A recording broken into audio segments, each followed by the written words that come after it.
You don't ever want to get the news that you know is inevitably going to happen, and it's kind of not the thing that you want. You brace for it. But the Cleveland Browns made their position known yesterday, and it's something that, hey, man, I can't stand in the way of progress. All right, I knew it was kind of always leaning that way. I had fought and tried to think of ways that downtown still kind of worked. And while some people might want to tell me, hey, man, it's not over yet. No, it's over. You know, go back to the Animal House line. Was it over when the Germans bombed Pearl Harbor? Let him go. He's rolling.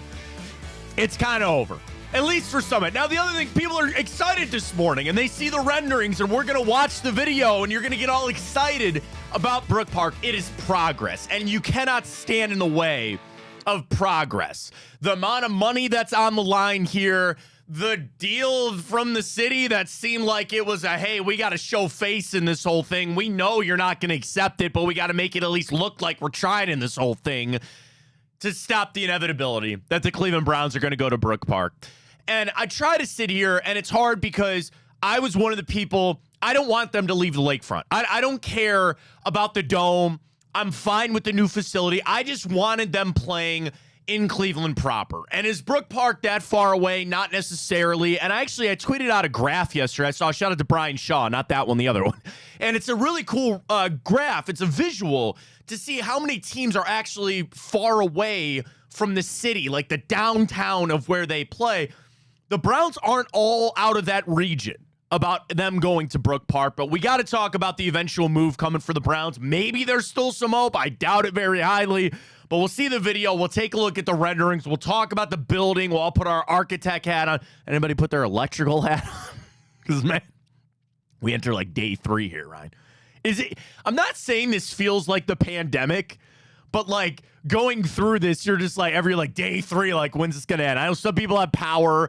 We still don't. For those that don't, they're doing their best. So what can you do?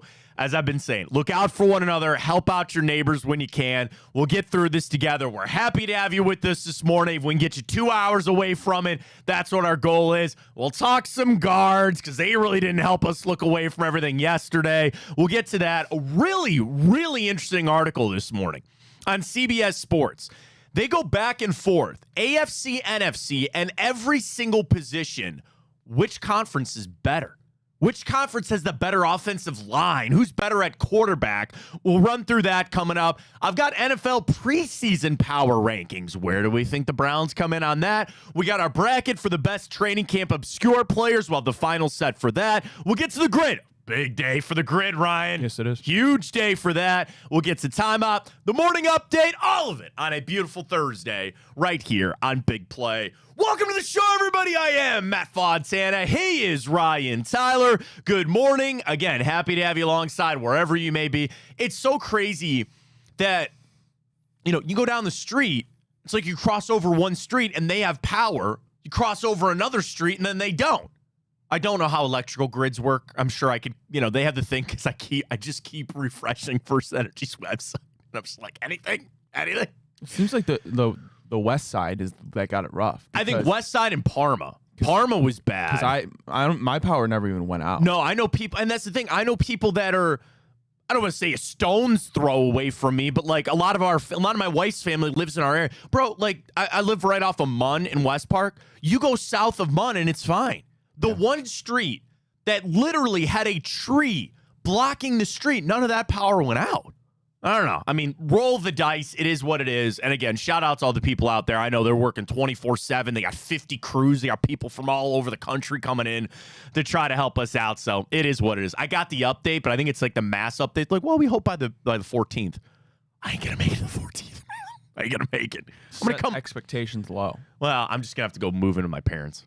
Like, we're living in our in-laws, and thank God, God bless them, because they have us, our 2 kids, my wife's sister and her husband, and their 2 girls over at the house. We're like refugees. So, again, look out for one another, help each other out when you can, and we'll get through this the best that we can. So, I feel like I have to say the same thing to myself about the inevitable news that the Browns are going down to Brook Park. And, you know, that was always going to be the plan. You know, if you read the people that are in the know, the Browns were always greasing the wheels on this. They were always setting this path up. And I do want to say this. I appreciate them for leaving the door open for the city of Cleveland. Because when this all started, they could have just shut this down and said, we're out of here, man. Like, we're not even going to listen to an offer here. They wanted to see what the city had, knowing that it probably wasn't going to be good enough. It wasn't going to suffice. And I thought there might be a world that the first offer that came from the city of Cleveland was like that tester to see exactly, okay, is this close? Are we making progress? And it sounds like for the Browns, they're like, you're not even in the ballpark, man. To go back to the Brook Park thing, which kind of came out, as this information is leaking out or coming out, not leaking out, they're putting this stuff out. But I was wondering about the funding, right? Because what I was kind of understanding was if they went to Brook Park, there's obviously a much bigger price tag there. And could the Haslams truly foot that bill completely themselves? Now, do they want to do that? No.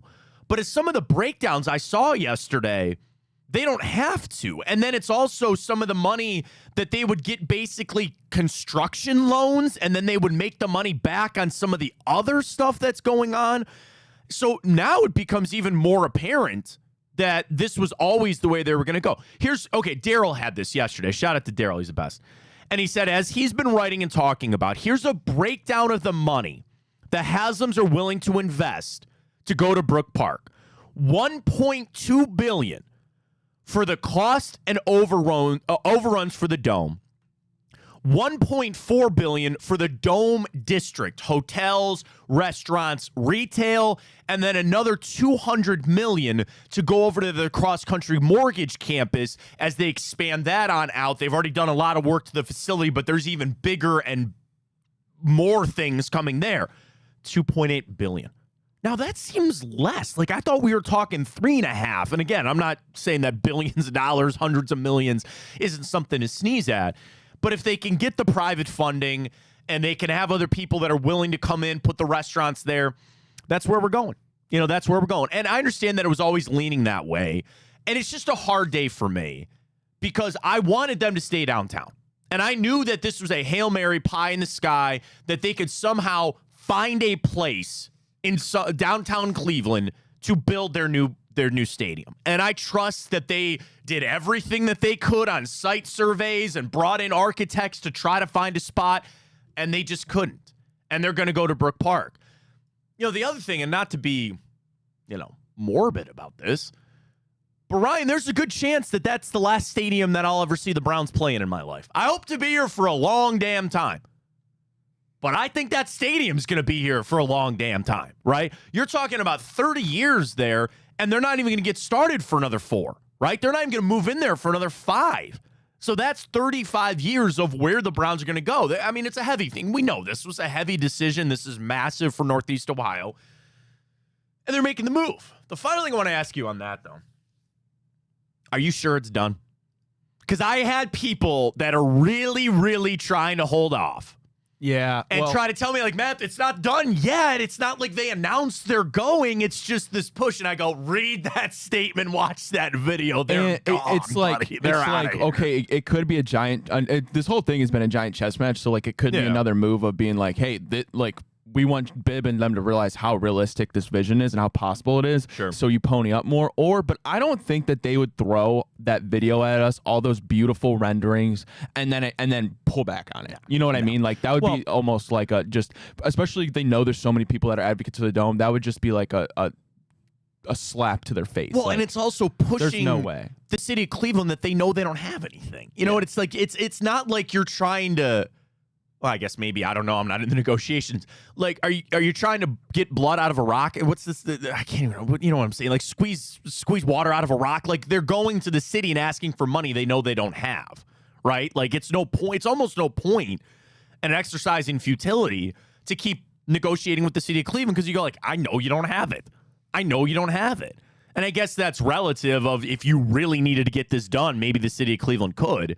And then it comes back to, refurbishing that stadium that will be back in the same spot in 10 years. And this is the move that they wanted to make. And it is, it's over. Like, I don't think you send those renderings out and do all that kind of stuff without at least priming it for the move to Brook Park. Now, I mentioned this graphic, and can you actually, you want to know what? Can you do me a favor? Because it's a very visual thing. Yeah. Can you go to my Twitter, at Matt Fontana 83, drop a follow. Hey, we're over 1,000 on the show account. We're at 1,000. 1,000 on the dot. Somebody will unfollow and get us back down to $9.99. We appreciate your support at Matt Fontana Show on Twitter, X, and YouTube. That's it. You pull that up for the people there? Give me a second. Thank you. You're good. So I looked at Ryan this morning, and I was like, oh, we're at $9.99. You know, we'll crack 1,000 today. You looked at me instantly and go, well, somebody just unfollow. We're back down to $9.98. So I appreciate the two people. We need two more to pick up the slack to get us back to 1,000. We're over that. Subscribe to the YouTube channel, too. That's huge for us, and Twitch and Instagram for all of it. So I saw this yesterday, and shout out to Brian Shaw, former weather guy, and he's a good follow on Twitter's commentary, Cleveland guy, all that kind of stuff. So this is the map that he put up, or he got from somebody else. Jay Kuda had that. You can see it there on Twitter. That is the proximity of all of the stadiums in relation to the city that they play in, right? So you see there on the left, right? I wish I had a little laser pointer. You ever had those in school when you had a laser pointer back in the day? I wish I had a laser pointer. You see where the Dallas Cowboys are because they technically play in Arlington, but they are the Dallas Cowboys. The one that is the biggest one is San Francisco because they're the San Francisco 49ers. They play in Santa Clara. You see where Foxborough. See, like Foxborough is weird because like New England, they're the Boston Patriots, right? But they call themselves New England, so that's related. So you see the Browns, and that's current of where they were at in downtown with a bunch of ones. That first little circle, 5 miles. The next little circle is 10. Then we get to 15. And I just put this in Google Maps, right? From downtown, actually not even downtown Cleveland, from the stadium to the airport is 16 miles. And then I had somebody else tell me it's actually 11 because, 71 kind of crooks out a little bit. It's like a straight line. I'm talking about 11 miles. So you're right there with all of those teams, right? Arizona, Miami, the Commanders, like you're all right within that circle. And when I saw that graphic, I was like, yeah, maybe it's not all that crazy. It's not like you're really out there. No, you know what I mean? It was never like that. I don't think anybody really thought like that. It's weird. It's not like I'm trying to change. Yeah. And that's the thing. That was kind of my we unearthed that in our little therapy session this week was like, I don't like change. And it's a big change for all of us. The thing is, I have to open my mind that it's going to be better. Who knows? Parking might be. I saw a figure that they're planning on putting 20,000 parking spots in some form or fashion out there. You sneeze at that near the stadium. I know Muni Lot's nice and all that, but like that, then yeah, the shops and the retail and everything else that they could potentially get there. All of it. But when I saw that graphic, I was like, okay. I'm like, it's not that far out of where it is. And I also, when I was really thinking about it, some of the major cities like Chicago, you see Philly, but like Miami, it's like a lot of the big cities because there's only so much room in these massive, massive cities. Who are the ones right in the middle? And I don't know Atlanta is because that's straight downtown right there. But like Detroit is a lot like us. Pittsburgh is a lot like us. Jacksonville isn't a booming, massive one. Cincinnati, like it's a little different when you think about if the major cities, they're kind of short on some room. They don't have everything that's right smack downtown. So got to accept it. I mean, all the writing is on the wall that they're going and they send it out. Ryan, let's pull the video up. I want to see the renderings that they sent out and kind of the hype video. And the thing is, your initial reaction to this is probably going to be aligned with your initial reaction of them going to Brook Park or not. You're either going to be happy or sad, right? You're going to be somebody like me where I could sit here, watch the video, look at the renderings, and just get pissed off and just go, man, that stadium sucks and I don't want to go there. Other people are like, yeah, man, they can play in a cardboard box out there for all they care. It's just they're getting away from the stadium downtown. So this is a video the Browns put out yesterday as a little hype for all the fans out there to get them ready to go. See what they got. All right, let's do it. Interesting they start with downtown, by the way. I'm going to just talk over this whole thing if you don't mind. Yeah. Been there for weddings. Do you want me to just mute it, or do you want No, I'm in. like because is there commentary on it? I don't think there is. No, but the music's pretty good.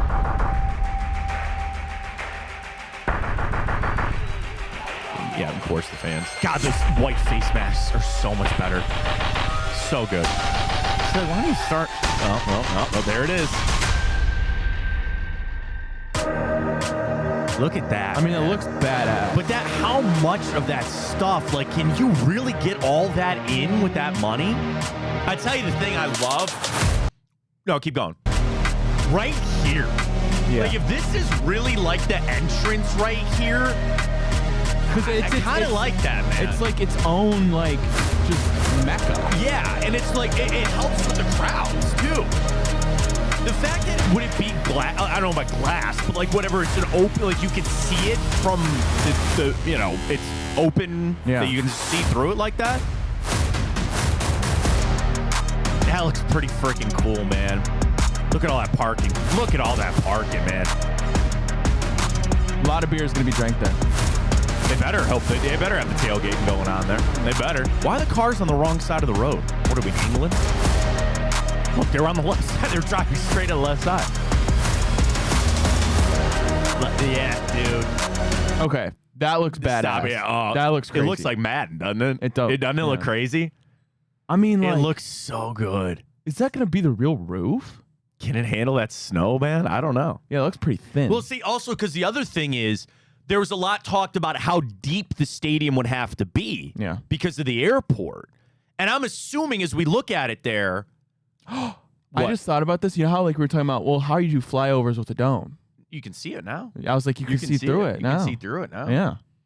I also think it's interesting. Does anybody right now have a glass dome like that? I don't know about like that. Because you want to know the other thing that I thought about when I was watching this was they don't have like a Megatron. They don't have like a Jumbotron in the middle, right? Like the Rams and all them, they put that in there to come down. The Cowboys, the Cowboys. And it's like, again, I'm not a structural engineer. Usually you got to put stuff on the roof. You got to put like air conditioning units and all that other kind of stuff. So if they can leave it open like that. That'd be pretty sweet. And then again, how far down they set the stadium. I was worried that it was going to look like a hole. You know, it was going to be so far down. But if you imagine this, that the first two decks, so to speak, so you got your lower deck, you've got your suites right there. I would imagine your ground level starts where the upper level is.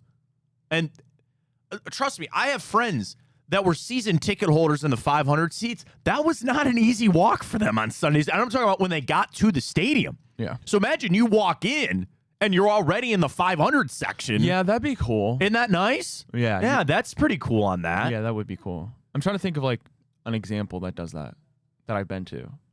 I mean, yeah. Like Lucas Oil does that. A little bit, yeah. Lucas Oil set down. Yeah. Ford Field isn't quite that much because there's still a lot above you at Ford Field. Lucas Oil's beautiful. Lucas Oil's really nice. Now, you know what else I'm going to say staring at this exact picture right there? That's turf. Well, aren't you going to have to? You're going to have to. Yeah. You know, you're going to have to. And I'm not one of these PA people that are fighting for the injuries and all that kind of concern. It's like, yes, I believe football should be playing on grass. That's impossible. And that was never going to be a thing like Arizona where they roll the turf out and roll it back in. So you got turf, so it is what it is. All right. Yeah, we'll get that. Where's the Final Four? Yeah, we got to. Yeah, there you go. Okay, there you go. I'm going to go back 2 seconds. Sure. Every event, I'm going to pause. Tell me you think they have a legit chance of getting that. Yeah. Browns, yes. Not friendlies, Cup. Right? You know, friendlies. Yeah. Like we obviously will miss. You know, somebody brought this up too. We're gonna miss the World Cup when it comes here. So I wonder if there's a little kick in the butt here. When is the Major League Soccer season? Do you know? I think it's going on. I think football? It's got to be in the summer, right? Because they play outside, so it's got to be. Could Cleveland get a team? Well, they wouldn't want to. They wouldn't want to victimize their own team because they own the crew. Oh, true. You know, the Haslams own the crew, and they just paid a buttload of money for that stadium. Right, so they're like, nah, we don't want to cannibalize our own thing. Just go down and see the crew if you want. Right. If they hadn't built that stadium down there, then maybe they would have come up here. All right, there's your Final Four. One. Well, no, actually, you'll get more. I think one. I'll give you one. And we didn't talk Super Bowl when we saw the Browns you think field there. One?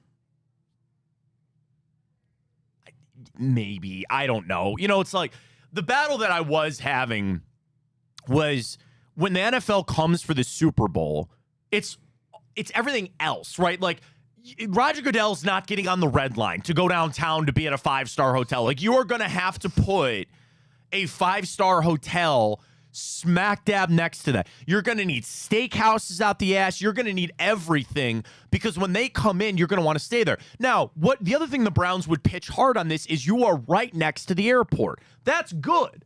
You know, when they come in, so get off the plane, take a 30-second Uber ride or, valet ride over to the stadium and you're just there for the event? Sure, that's fine.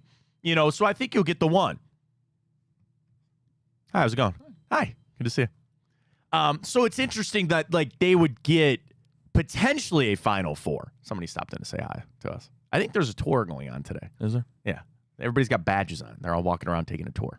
All right, one Final Four. Yeah, one. And you get the lead up to it maybe before that. Concerts. So is that just like a concert or like a rave? I'm assuming a concert, EDM concert. Do you see that Taylor Swift stuff? The terrorist attack? Yeah. How scary is that? Yeah.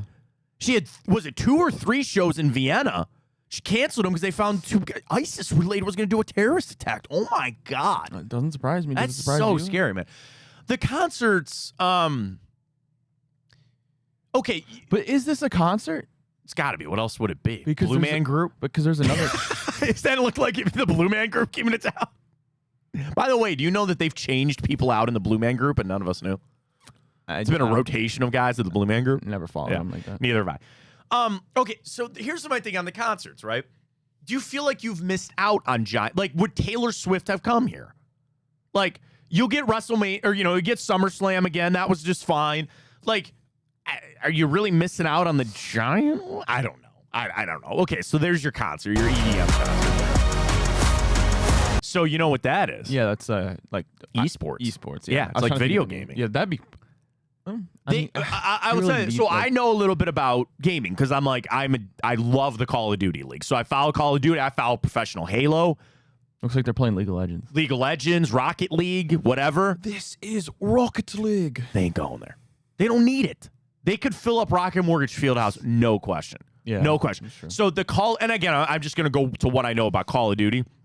The Call of Duty Championship was held in Dallas this year. They barely filled up where the Mavericks play. Yeah. Barely. Like, there were open seats everywhere. So, I get where they're going, but I'll tell you, I will flip my stance. I'll give Jimmy Haslam money. He brings a professional Call of Duty team to Cleveland. Bruh. I'm in. Could you make the team? I'm in. Hell no. Ryan, hell no. First off, these guys retire at 25. I'm 35. I'm fried, bro. I'm cooked. This new game looks like crap. Black Ops 6? I haven't seen anything by it. I did see, though, you can potentially say or pause your zombies game. So zombie is round-based again. That is great. Good. Now, number 2, though, have you seen this Omni movement thing? We're talking video games. We're supposed to be talking Browns real quick. You're supposed to be able to dive and go any direction that you want. It's like Advanced Warfare. The game's not even out. They already have cheats to zero gravity. There's already cheaters. I saw that. And the beta hasn't even been released. I did see that. But back to the Browns. Jimmy Haslam gets a Call of Duty team here. I'm in. I'll change my stance. See, that's there's your Taylor. Is that not Taylor Swift? On the screen, is it not? Look like it's supposed to be a version of her. Can't probably do that. Yeah. Like that looks badass. No, that's what I'm saying. Like that's, I'll play the video. I'll tell you what I was gonna say here in a second. But like, there's your WrestleMania or SummerSlam. Is that what that is? That's wrestling ring. Oh, okay. Yeah, you walk out and then I guess wrestling, boxing, UFC. Again, the UFC I don't think would ever sell that out. Yeah. Give me UFC's not coming. So there's your hotel. 1 and 2 retail apartments. So that looks like pretty. That's your so tailgate. You think all these buildings supposed to be hotels? I would imagine. That's a close hotel. Well, see, okay, so here's my thing. Just walk out where everybody's getting wasted. Right out of the lobby. That's the thing, and that some Browns fans might do that, but also like people from out of town, which would be great. The thing is, those buildings. There's all these parameters that the NFL has for a Super Bowl. We ran through it when the All-Star game came here from the NBA. You have to have so many domestic international flights. You got to have so many hotel rooms, so many 5-star, whatever. The thing is, you would like those to be hotels, but you could imagine like that looks like an office building, right? Like you put in whatever. And I know the Haslams are going to do the Haslam Sports Group over in Berea, but yeah, you could open up to those, whatever. I think that's really interesting because could that not be like a farmer's market, like, or, or a flea market or something like that down in the middle of June when nothing's going on? Have people come down, but what is that? That looks like you're tailgating before a game in October. That's what that looks like there. All right, little Rockefeller Center action there. That looks pretty sweet.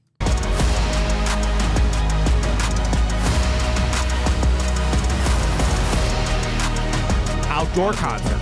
That's the outdoor venue for the outdoor concert. Okay, all right. This is the shot that gets me, man. I think that looks pretty freaking cool, man. You imagine just walking up right now, Browns Steelers.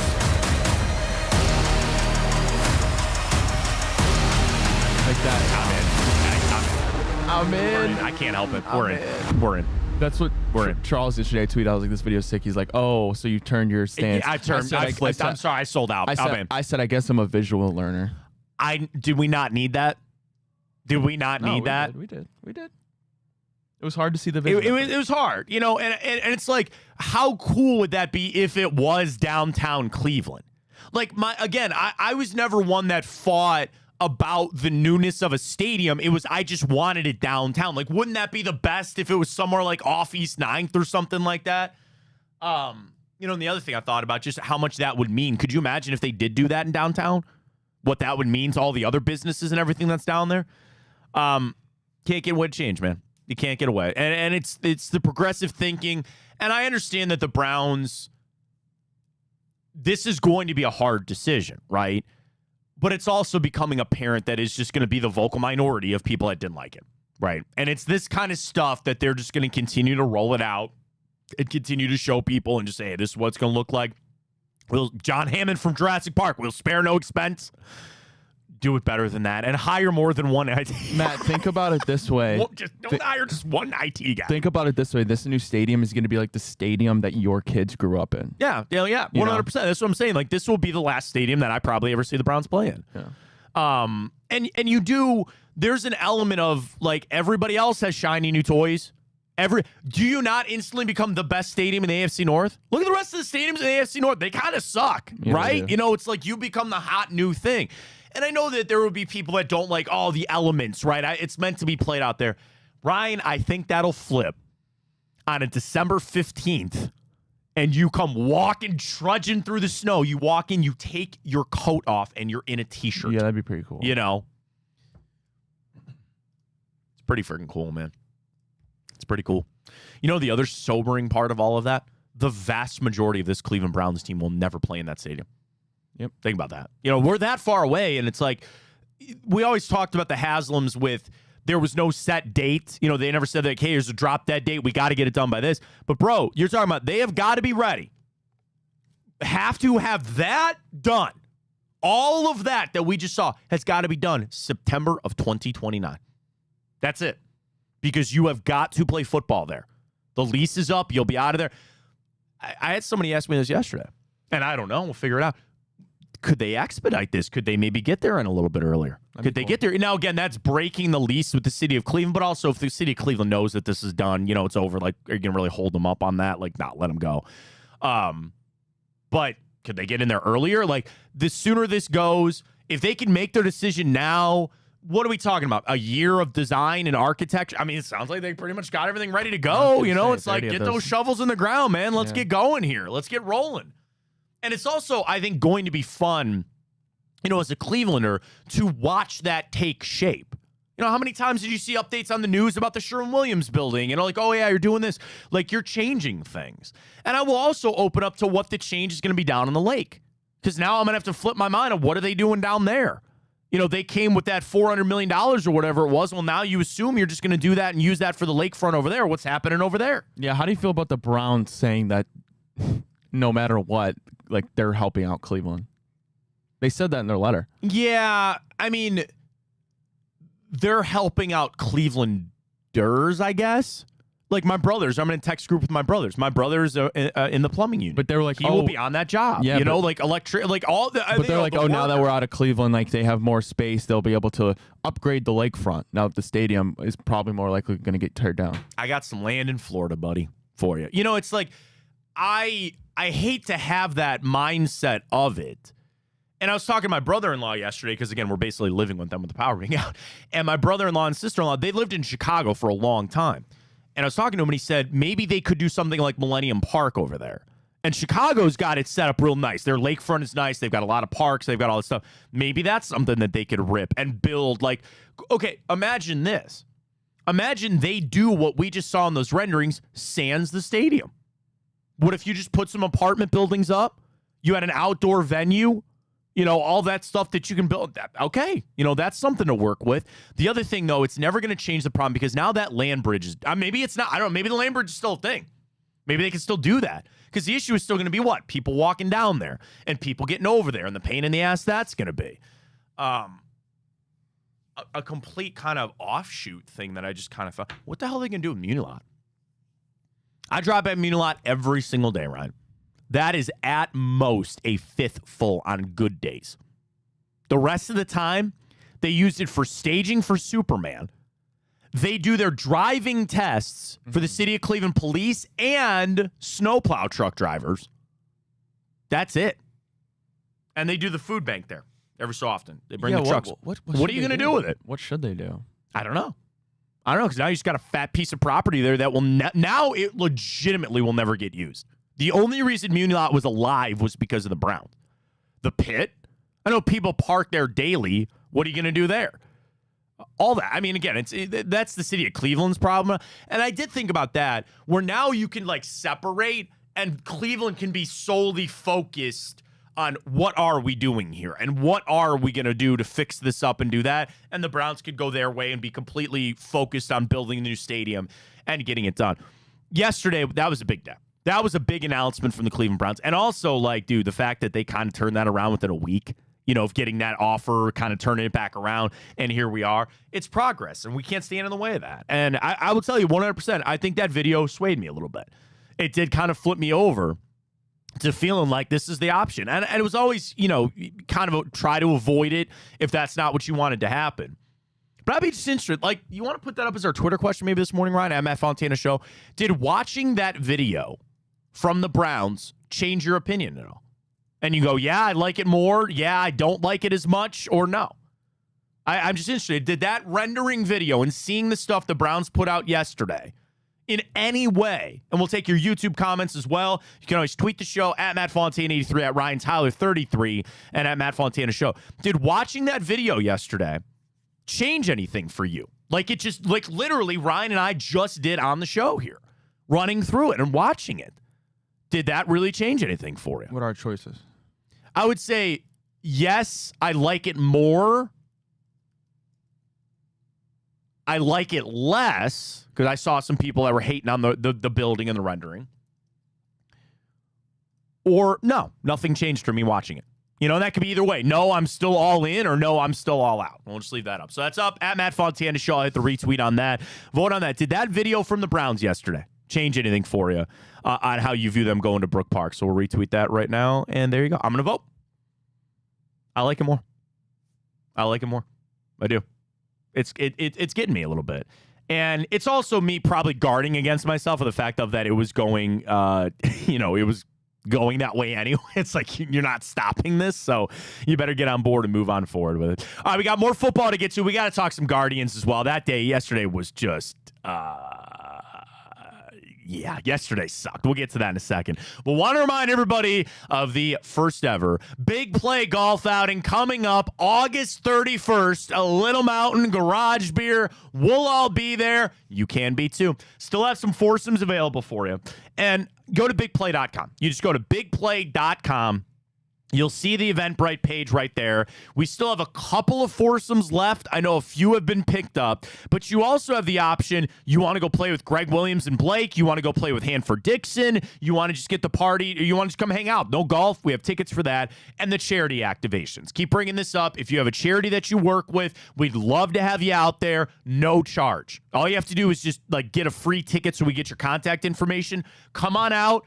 Activate on a hole. We'll provide you with a prize. You can hang out, and hopefully you can raise a lot of money out there. So we definitely want the charities out there with us. We'll be there with Garage Beer. We got a lot of fun stuff cooked up. And again, I'm a golfer, so I can tell you, man, $1,000 for a foursome, $250 a golfer for Little Mountain, your lunch, your dinner, drinks included, and all the prizes that we'll have. And you get on Pin Shot. Jimmy's going to be out there filming Pin Shot. So, true or false, Ryan? Have I ever been on Pin Shot? False. True. He shot it. We used to do a Media Ryder Cup out there at Little Mountain.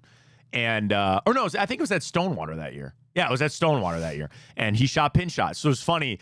When the episode was airing, I guess I can say this now. I had a few cocktails. So we get to like the 17th hole. And it was about our finishing hole. And it was par 3. And I was like, oh, man. So I see Jimmy, and he brings me up. And he's like, oh, it's Matt Fontana. Like, I know him from the golf show. We worked together for years and all that kind of stuff.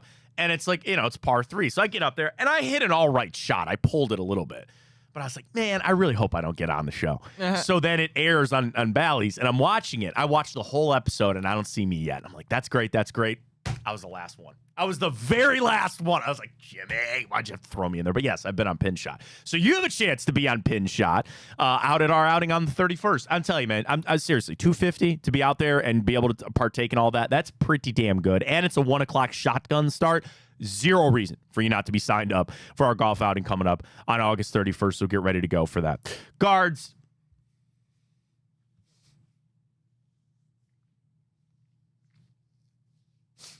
Should I be frustrated? Because I am. Yeah. Like, and I know the thing is, Arizona's a good team. They're really are. They have one of the best records since All-Star. They are. They're really, you're right. They're really good. It's just like the offense. I think you put up runs, and it's like lively. Okay, what were you going to get at Carlos Carrasco? I don't know. Man, do those games piss me off yesterday. So now you're limping on a 5-game losing streak. Now, that you want to know the positive thing was, going into the doubleheader, we had not lost 4 games all season, right? How about that? That you made it to August without the Guardians losing 4 games in a row. There's only one other team in baseball that can say that.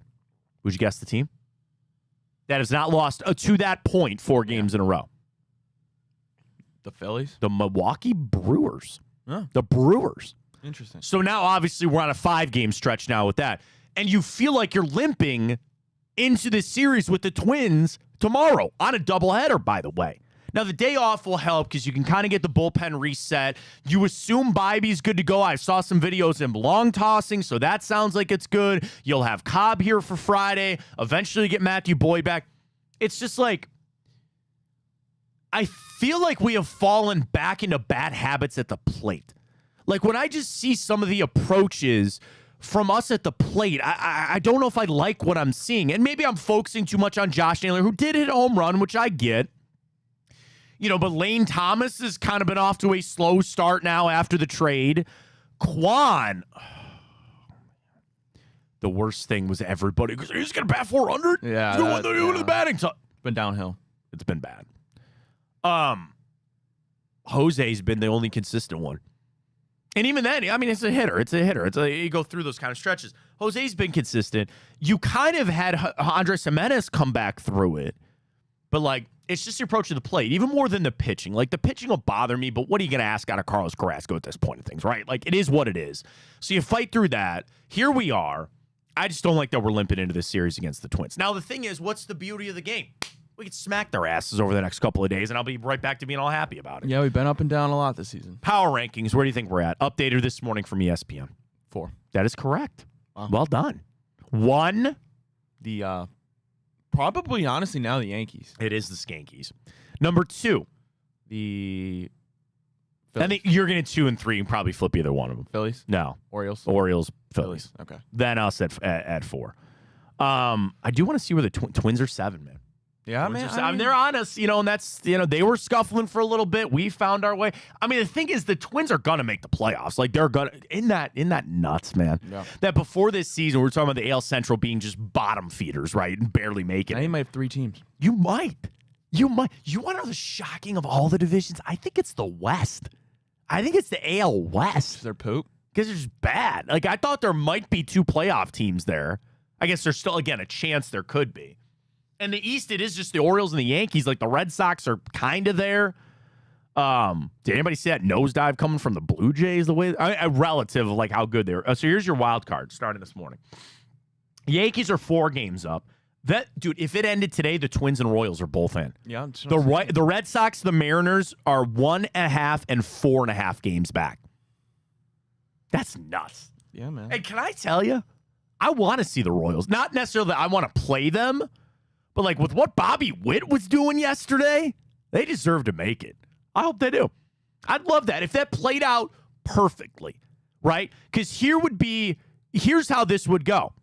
Your 2 buys would go to us and the Orioles. So we're sitting at home.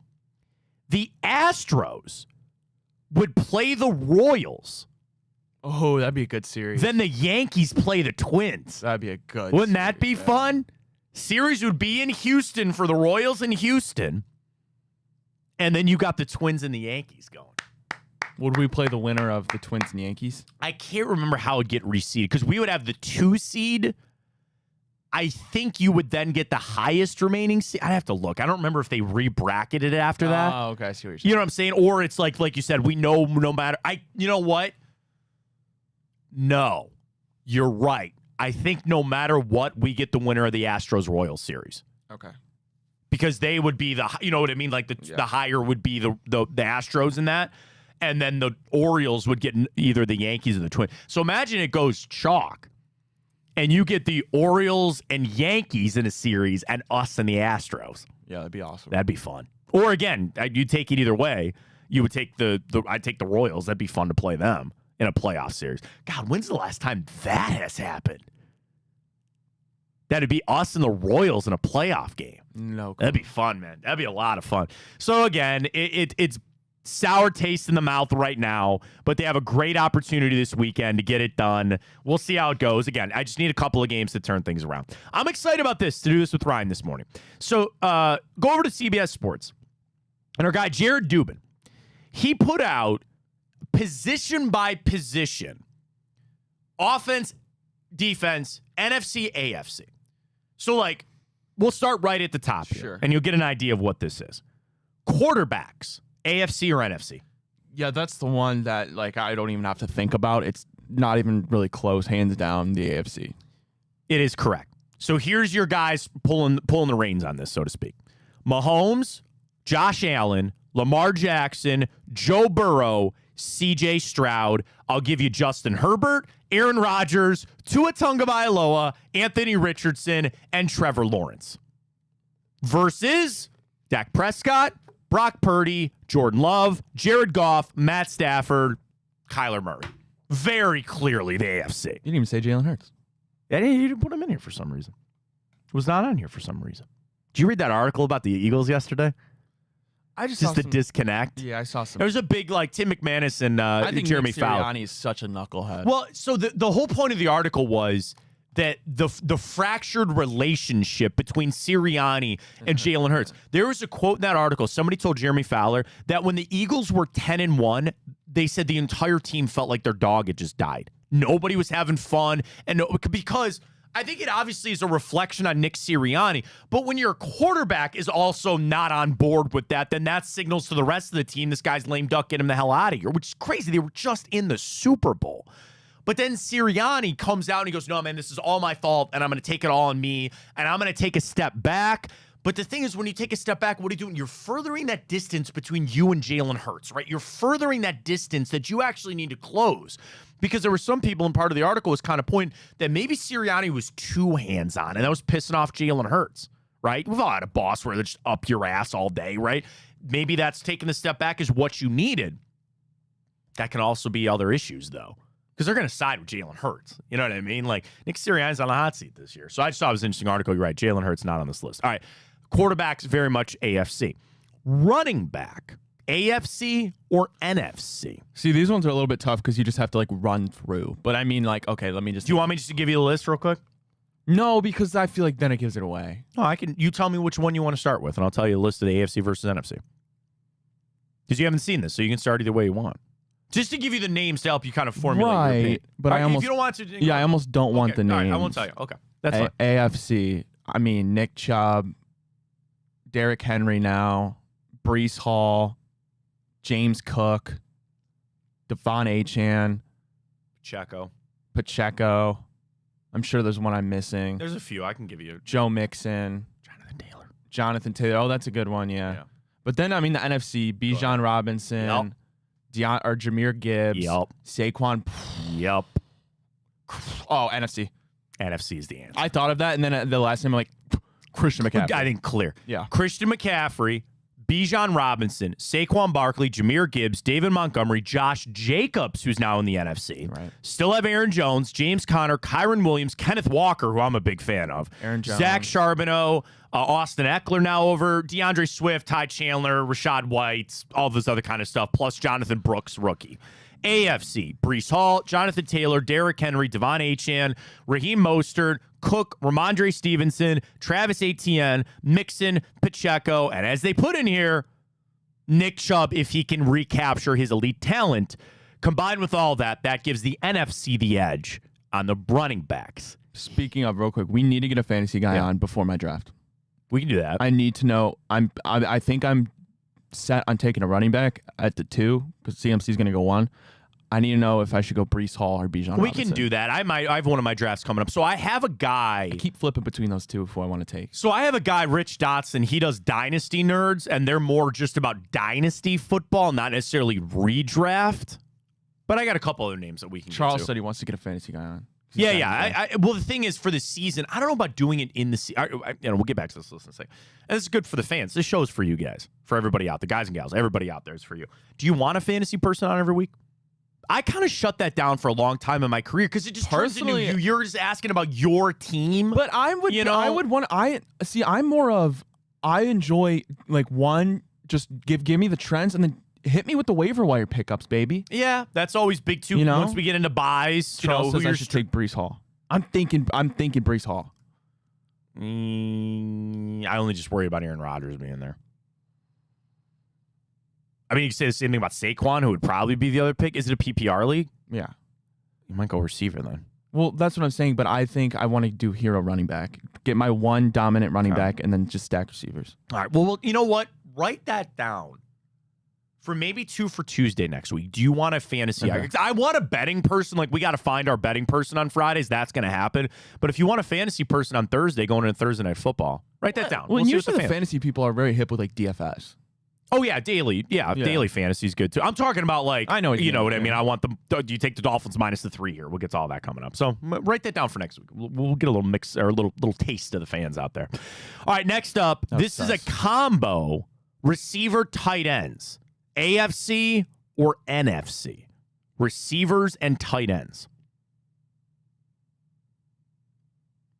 I think I might be putting a little bit too much weight on tight ends. AFC.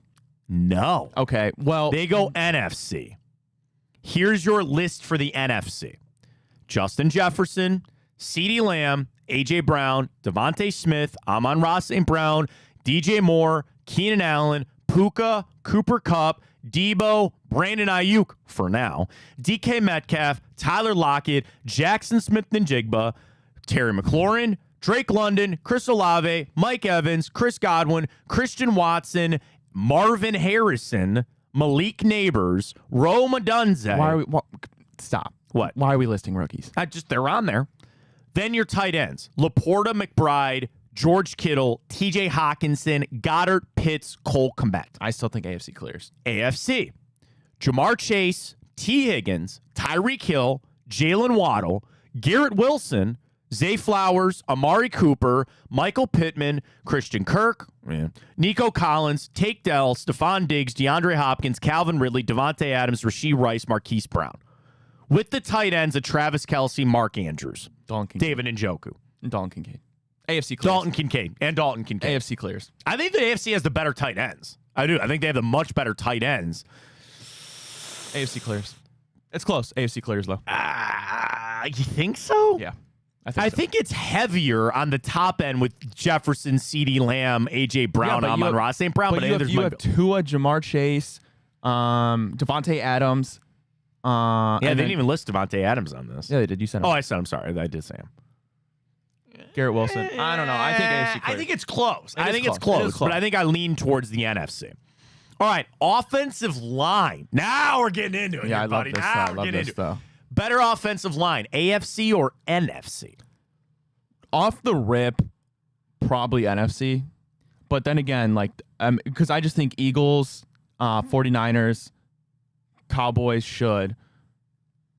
I mean, Lions, but then you go to the AFC, like you have the Browns. They say, I'll tell you this before I give you who it is. They say a very slight advantage to one. I said NFC, so I'm just NFC, stick with it. That is correct.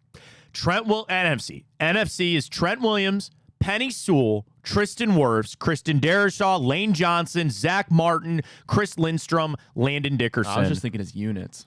Oh, yeah. I mean, units too, but all those individual guys. AFC. Joe Tooney, Trey Smith, Creed Humphrey, Orlando Brown, Colton Miller, Rashawn Slater, Deion Dawkins, Tyler Linderbaum, Wyatt Teller, Joel Bitonio. Hopefully DeJuan Jones in the future. It's close. I think it is close. You give a little edge over there to the NFC. Oh, that's just offense. Damn, they didn't do defense. Oh, really? Yeah. Unless it's got to be a two-parter.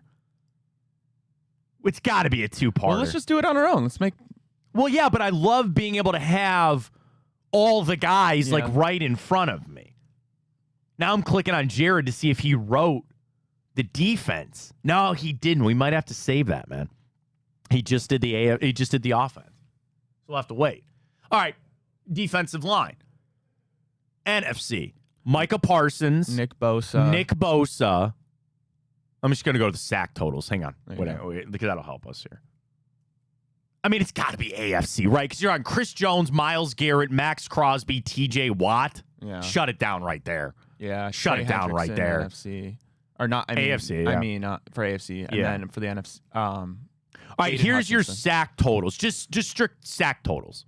Oh, yeah. TJ Watt, Trey Hendrickson. We forgot about Joshua Hines-Allen down there in Jacksonville.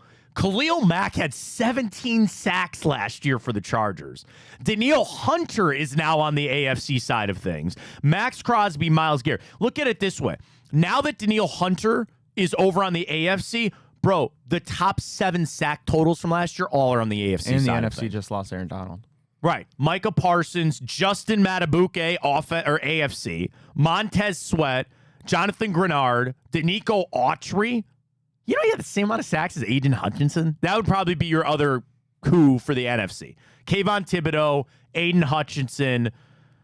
Hassan Reddick's not in the NFC anymore. Brian Burns. Yeah, NFC. I do like Brian Burns. Yeah, I do like him a lot. That is without a doubt NFC. Do you really want to do linebackers? I would say that's actually probably NFC. Just on like a quick rip, Trey Greenlaw, Fred Warner. Micah. No, linebackers. Well, he's technically... I'm talking about off-ball linebackers. Okay. True linebackers, Ryan. True linebackers. Do you want to try to do corners?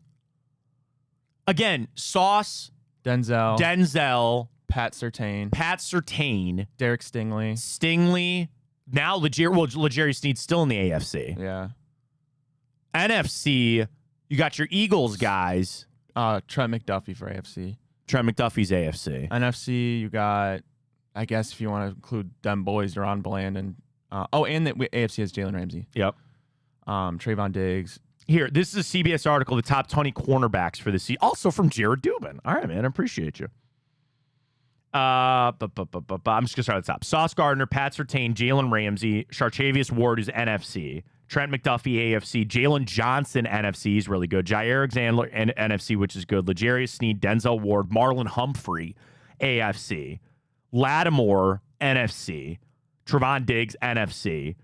Darius Williams, NFC. Rams. Kendall Fuller, Dolphins. Joey Porter Jr., AFC. DJ Reed AFC. with Sauce. Yeah, man. Seahawks, though. Devin Witherspoon. And Tariq Woolen. Tariq Woolen. Yeah. Probably NFC. That's just corners. Yeah. Then safeties. Hang on. Best safeties in the NFL. I wonder if Jared's got this article. By God, he does. Nice. We should get him on. Purple elephants. I tried to do purple elephants. Sorry. That's really unprofessional. Oh, my God. All right, here we go. Best safety for them. Antoine Winfield, NFC. Kyle Hamilton, AFC. Minka, AFC. Jesse Bates, NFC. Javon Holland, AFC. Marcus Williams, AFC. Xavier McKinney, NFC. Derwin James, AFC. Kyle Duggar, AFC. Tyrann Mathieu. He's still in the top 10, by the way. How? NFC. Buda Baker, NFC. Hafunga, NFC. Justin Simmons. Still unsigned, is he not? I believe so. Malik Hooker, NFC. Where's my boy Grant? 16 on this list, AFC. Geno Stone, AFC. I didn't think we'd have to do the deep dive, but we'll see if Jared does the defense, which will be really interesting on that. So, yeah, I thought it was a little interesting exercise to run through on that. Appreciate everybody following along with us. All right, let's do this. Catch a break. We come back. We'll dive into the morning update. A lot going on. We haven't even talked like the update on Aiyuk, where are the Steelers it? Are they back in on this? Or are the Browns still waiting around? We'll get an update on that. We'll get to the morning update. We got our very important, could be the penultimate, or what's that word of the morning? Penultimate? Penultimate, thank you. Penultimate one. We get today and tomorrow. We got to give away for the fans. So we'll get to the grid. We got Time Hop. We'll get you going on all that. Stay with us. Fontana Show right here on Big Play. Well, how do they know I'm doing this? Did somebody leak this out? It's social media. Oh. That's the way social media works now. I thought maybe you were just running that yap.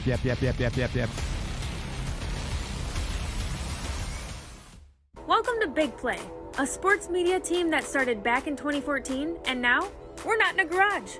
Look at us, incorporating some of Cleveland's favorite sports personalities, bringing you fun and compelling content from downtown Cleveland. Coming to you live from the shores of Lake Erie and Burke Lakefront Airport, join Team Big Play for all the best sports talk in Ohio. Check us out on social media at Big Play, bringing you fun and compelling content from downtown Cleveland. Anthony Schlegel, just how physical he was. And you saw the girth and the power and everything he was bringing to the table, especially when he was a nice beefy 255 playing middle linebacker. We were called soft last year. You don't want to be soft, especially when you come to the playoffs. So that's going to be a process throughout this season of establishing us as a harder team here in the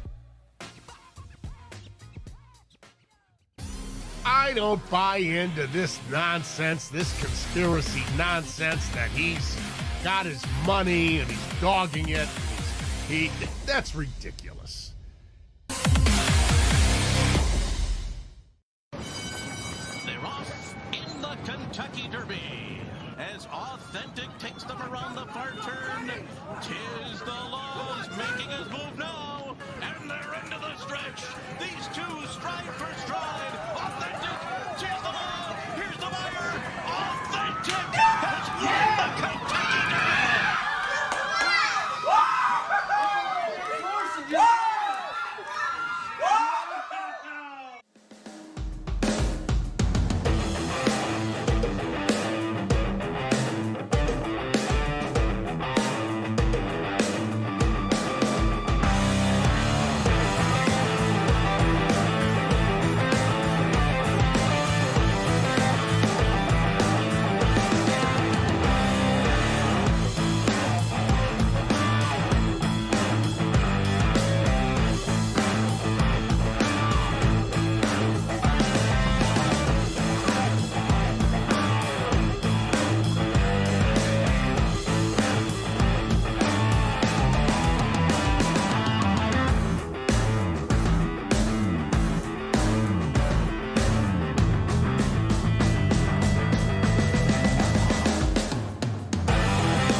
All right, welcome back. Fontana Show right here on Twitter X at Matt Fontana Show, YouTube, Twitch, Instagram's the other one that I'm missing there. Drop us a follow across all that if you can. We're over 1,000 on the Twitter side of things. Thank you very much. Very proud of that.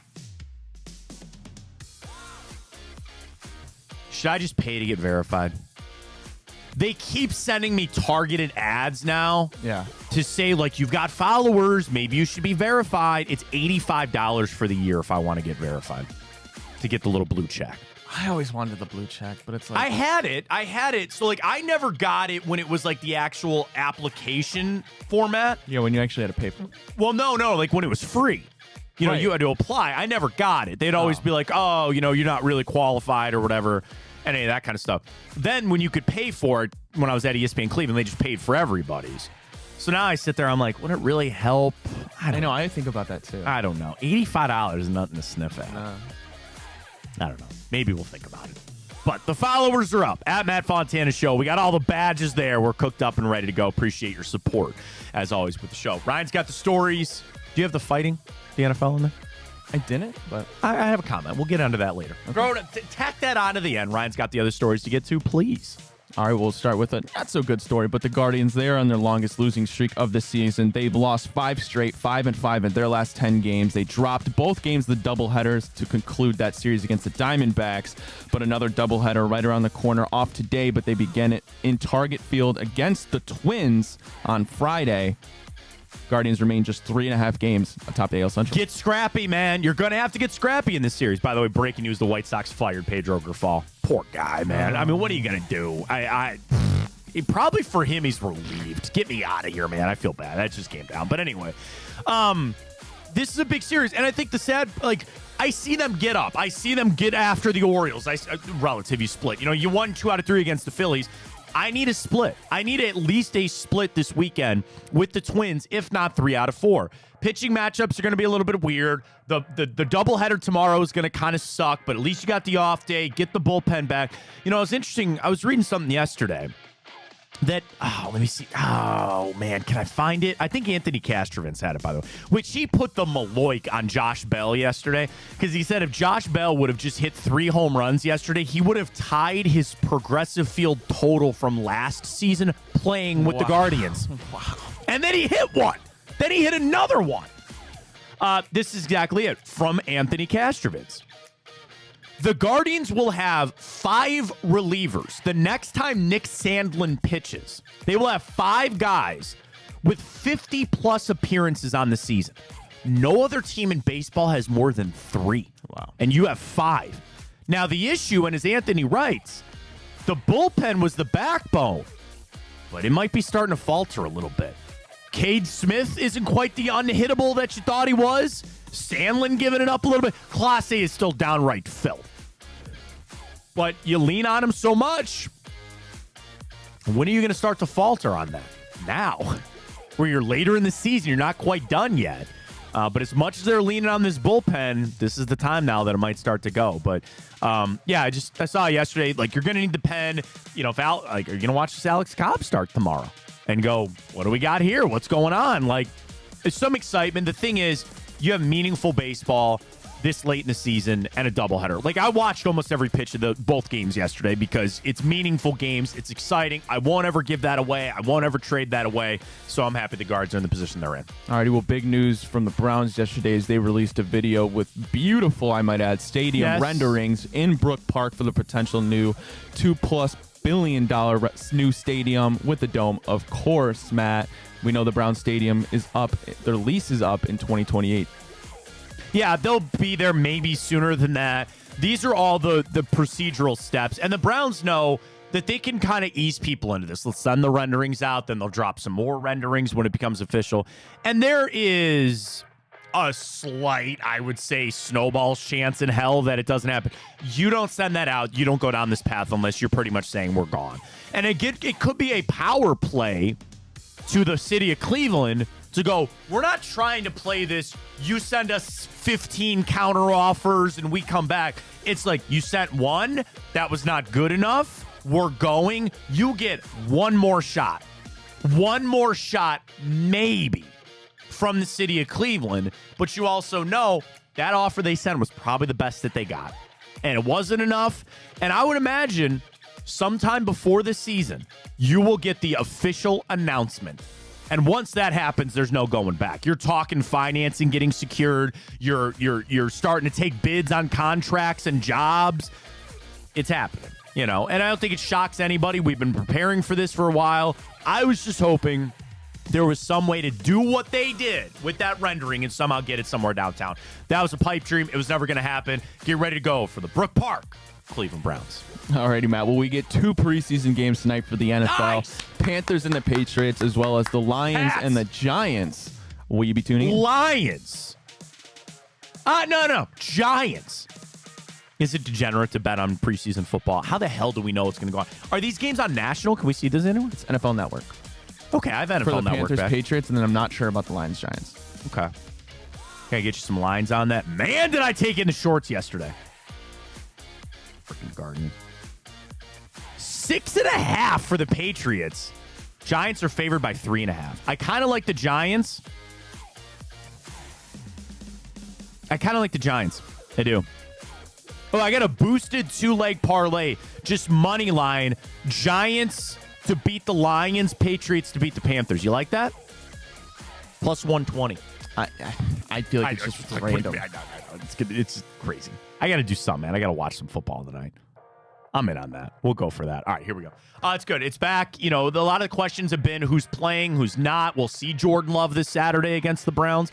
Daniel Jones is all excited to play. I'm sure he is. Bryce Young sitting, though, which I think is an interesting call there from Dave Canales and crew in Carolina. But I think there's a conversation to be had about, who's sitting out and resting this and getting ready to go. Football's back. I don't care where it is. I will watch it, and I'll be tuned in tonight. It's going to be a lot of fun. Already, well, the NCAA announced a 4-year show cause order for former Michigan head coach Jim Harbaugh on Wednesday for impermissible contact with recruits and players while access was restricted during the COVID-19 pandemic. This effectively bans Harbaugh from college athletics until August of 2028. And if he comes back, then he's got to have a year's suspension. You better not come back here, Jim. Don't come back here ever again. What in the hell? And I get that the NCAA needs to hold up acting like they're God and that they can actually care about the integrity of the game and they found these violations. This is coming from somebody who hates Michigan more than anybody. I don't care. I don't care what he did. It's over. He probably won't ever come back. But, Ryan, can I ask you a question? Do you think, because basically this is what it is. He's got a no-show clause. So if Jim Harbaugh comes back to college football anytime in the next 4 years, he gets a year suspension. If he waits the 4 years, then he could just come back. So, of course, that eerily probably lines up with the deal that he has in the Chargers, right? Like in 4 years, you're going to know if he's staying or not. And I don't think he's ever going to come back. But do you think that there would ever be a college football team so desperate that they would call Jim Harbaugh and tell him, we will pay you for a year of you just sitting out suspended because that's how bad we need you to come fix our program? There's definitely a team that would. I thought there would be a team that would line up to do that. 100%. Now, that being said, the NCAA is so bad. They're so terrible. And they're getting after the sign-stealing stuff with Sharon Moore and the rest of that stuff going on with Michigan out there. And it's the scummy part about it. What? Jim Harbaugh drops and he goes, I'm out of here. I'm going to go make all this money with the Chargers. You deal with this. But also, Michigan had to know what they were signing up for. They had to know what they were signing up for with that. And they're not going to get their national championship taken away. And frankly, I don't think they should. Fine, whatever. But that's how the NCAA goes. You get found out, they leave, drop of a hat. Everybody else has got to deal with it. It's stupid. It is completely stupid that they got to do this because they know Jim Harbaugh's never coming back. Whether or not it works in the Chargers, I think it might. Like, Jim Harbaugh's a good coach. I know he is. But he wears out his welcome. And how long will they keep it there? Like, I think he's got an owner that's kind of out there a little bit too. So, like, maybe they'll accept a little bit of his bull crap. But what happened in San Francisco? They got sick of his crap. And again, Michigan made all the sense in the world because that was where he's from and all that. But you see the jettison, all these college coaches that go, I don't want to be in college anymore. There's no point. Like, if you had the equal deals or even more to go to the NFL, get the hell out of college, man. They don't want to be there. And I think, again, he'll have at least the 4 years there with the Chargers, and I think you got Justin Herbert. They probably should be pretty successful there. But it's just so stupid that the NCAA is going to come out like, oh, this is still what we found, and we spent all this money to do this investigation, and we still got to give Jim Harbaugh this, like, sign this paperwork. Like, okay, man. All right. Appreciate that. Thank you very much. It's stupid. The NCAA is stupid. All right, with 3 p.m. today, the U.S. not U.S., but the Olympic semifinal for basketball, USA versus Serbia, LeBron and co. versus Jokic and co. What's the spread? It's a great question. Stand by. Olympic. Dude, Katie. So close yesterday. So close. Basketball men game line 15 USA and 15 a half. and a half. Who's on the Serbia roster? I don't even know. All I know is Jokic. Yep. Serbia basketball roster. Oh, Bogdan Bogdanovic. That's the only other name that I think I know. Okay, wait. Jokic, Bogdan Bogdanovic, not that one, the other one. Visaj Micic plays for the Hornets. Filip Pruchavez, okay. Ogden Dobrik plays in Italy. Alexa Amavra. This is just going to go bad as I try to go through this list. Give me Team USA minus a 15.5. All right. How you feeling on that? $10? Confirm my location, please. Cell service has just been so bad, too, with the power outage. What do you think, 15? 15? 15 it is. Done and done. There we go. Alrighty, well, that's it for the morning update, Matt, but I saw something, and I guess you know more about it than me. DK was swinging helmets? So it's not even about DK. It's about that the Lions and the Giants have now been fine. So there's been a rash, and it happens because what? They do these joint practices. What happens at joint practices?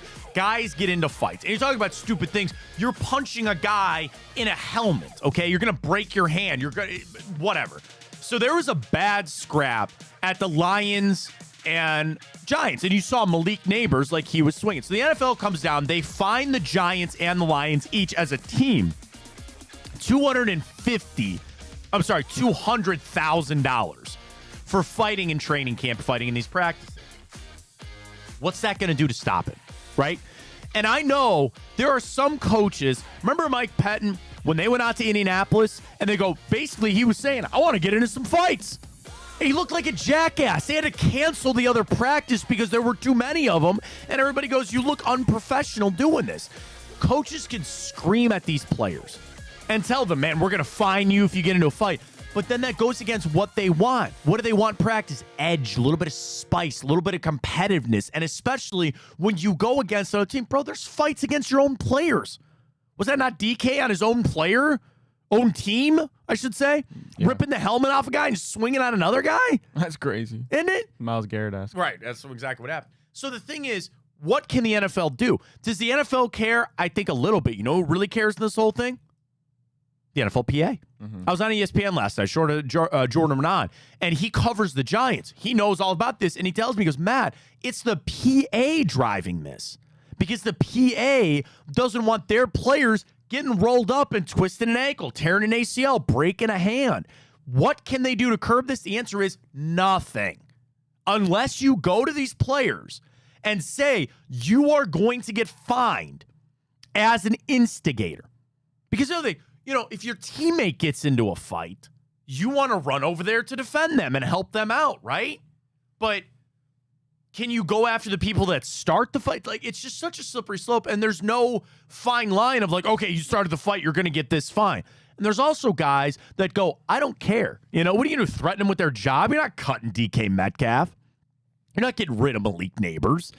And it goes against what every coach wants in practice. A little edge, a little spice, a little juice. So fights are going to happen. Now, to the level of, like, again, swinging and all that other kind of stuff, like where you're really trying to hurt somebody, like, I don't know, man. I don't know. And Jordan Renan told me a story yesterday that a player that he covered way back in the day, he was a veteran, and Jordan was doing he's writing a book with him. And this guy was a veteran offensive lineman. You know what he said, Jordan? He goes, you know what my job was? To start a fight. He goes, the coach would come to me on some days, and he would say, today's the day. I need you to start one. To get, again, get it going, get the mo going. And he goes, I would just pick out he goes, I would never go after a star player. He goes, I'd pick some rookie scrub fourth round draft pick linebacker, and we'd start a scrap. Get people going.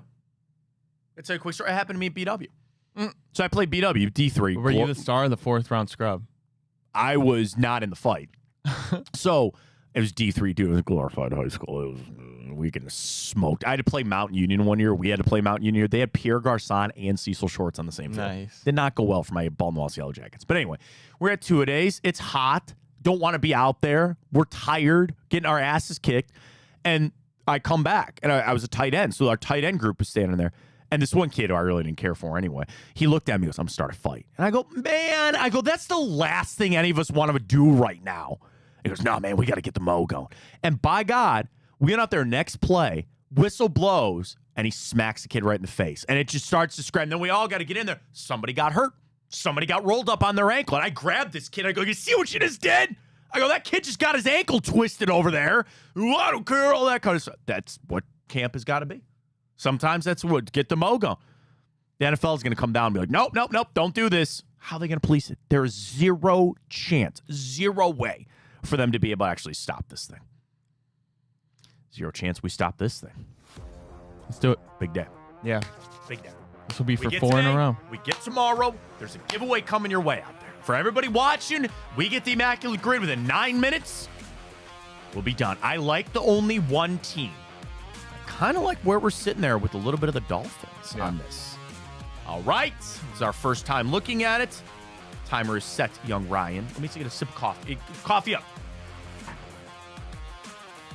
I just lost my, it condensates, then it sticks. You want to, if that ever happens at the bar, sprinkle a little salt on there. It never happens. All right. Coffeeed up, zeroed in, go. All right, only one team. Mike Parsons. Yum. Works too. Yep.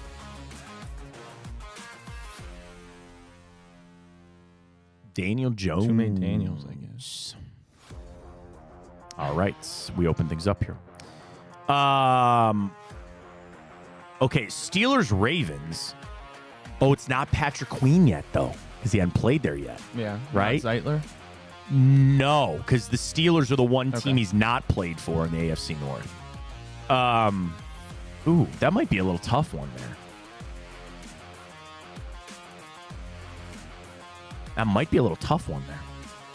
All right, let's go back. All right, let's hold off. All right, Steelers, Cowboys. I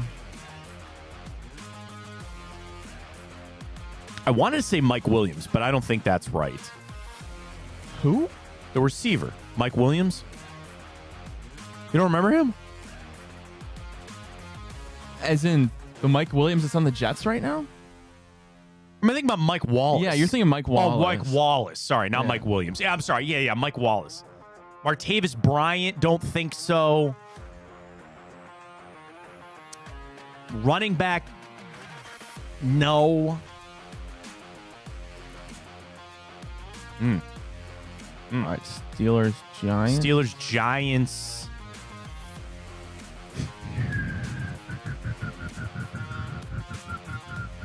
Jeez. We got to open things up. We just got to get one. Just got to get one here. Just got to get flowing here. It's okay. It's all right. Huh. Okay. All right, why don't you just go to the Dolphins? Yeah, that's fine. Dolphins, Cowboys. All right, well, so we know Fitzpatrick works for the Dolphins. He doesn't work. Did he play in Baltimore? I don't think he did. I don't think so. I don't think so. All right, let's just rip quarterbacks here, like that we go through. So, like, I don't think Chad Pennington. Ryan Tannehill, I don't think works. Ryan Tannehill doesn't work. Brian Hoyer, Colt McCoy for the Giants, but I don't think they work for either of those two other teams. Mark Sand. No, he didn't. I'm tripping. Don't think so. Oh God, we just need to get one. I know. This is just need a little lid lifter here. Devontae Parker, no. Jarvis Landry, no. Oh my God. Dominican Sue, no. No. Jerome Baker, no. Jason Trusnick, no. No. Oh my god.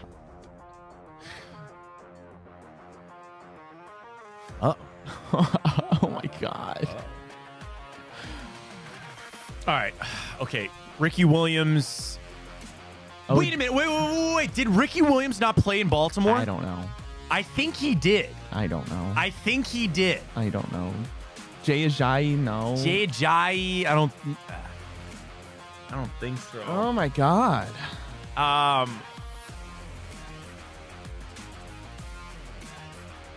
think Ricky Williams works for the Ravens and the Dolphins. I really do. Should I rip it? Sure. Oh god, that would suck if we lose already. Yeah. 99 to 2011? Yes. 2002 to 2003? No, not that guy. Not 85 to 87? No. What if we lose this? I don't know. We need something to get rolling here. Oh god, should I just rip it? Yep.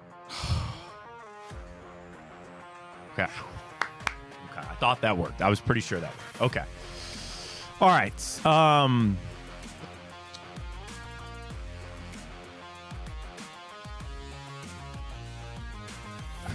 Dolphins, Giants. Okay, let's just like Brandon Cooks. Okay, no, Shady McCoy doesn't work there. Deshaun Matt Breida, did he play for the Yes. Dolphins? Yeah, there you go. Matt Breida. Yes, 100%. 100% right Matt Breida. for Giants, Dolphins? Yes. That works 100%. I know he definitely played in yes. Right? Yes. Okay, good job. All right, nice job. All right, Dolphins, Cowboys. I know there's got to be some legacy type of player out there too that we're missing on that. Stephon Gilmore, no.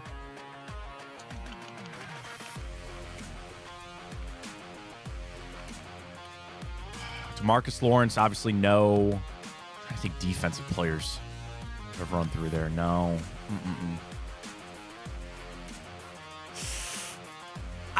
What about Connor Williams? He just got signed by Seattle. I know he was in. I think that. Rip it. I think it works. For this one? Yeah. What is it? Works. Connor, Conor Williams. 18 to 2023? Yeah. Are you sure? I think so. Woo! We're dancing with the devil today, boy. Wow. Yeah. Okay. That's the first lineman we've had in quite some time. All right. Steelers, Cowboys. All right. I mean, Randall Cobb, no. No. Des Bryant, no. No. DeMarco Murray, no. Des Bryant would have worked for the Ravens and the Steelers, or the Ravens and the Zeke, Cowboys. no. We don't need that. Like D'Angelo Williams, no, from the running back position. Michael Gallup, Charlie no. Batch. I mean, is Mason Rudolph anywhere else? I don't think. He's somewhere else now, but I don't not down there. Hodge. Andy Dalton doesn't work, obviously.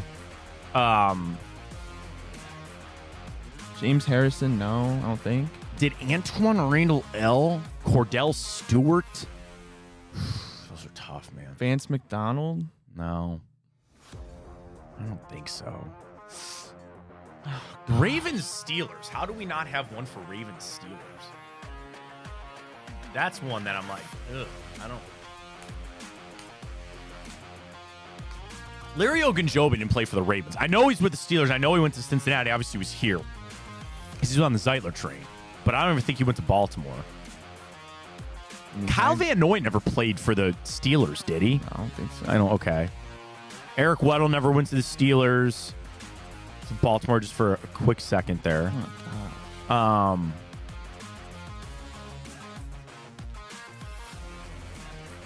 Steelers, Giants. You got to be able to get one for that. Man.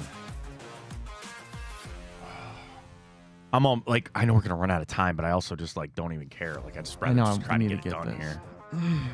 Rather just get it done here. And the problem is there's some that's again legacy. There should be so Something Juju doesn't work. No. James Washington, I don't think works. What about D'Angelo, the running backs? I mean, Le'Veon Bell, yeah, I don't. D'Angelo Williams. No, wait. Did Le'Veon Bell play for the Ravens? Didn't he go to the Ravens? I thought he didn't. He come up recently. I think he did. I think he did. Go Le'Veon Bell. Oh God. I think that came up with us, right? I think you're right. I think he did. Yeah. Okay. All right. Okay. You're right. That came up recently. You're right. That came up recently with us. Okay. Giants Steelers. You know, kickers are hard in this too because it's like, wait a minute, bud. Did Chris Gardocki kick for the Dallas Cowboys? I know he kicked for the Steelers. Who? Chris Gardocki, former Browns kicker, punter. I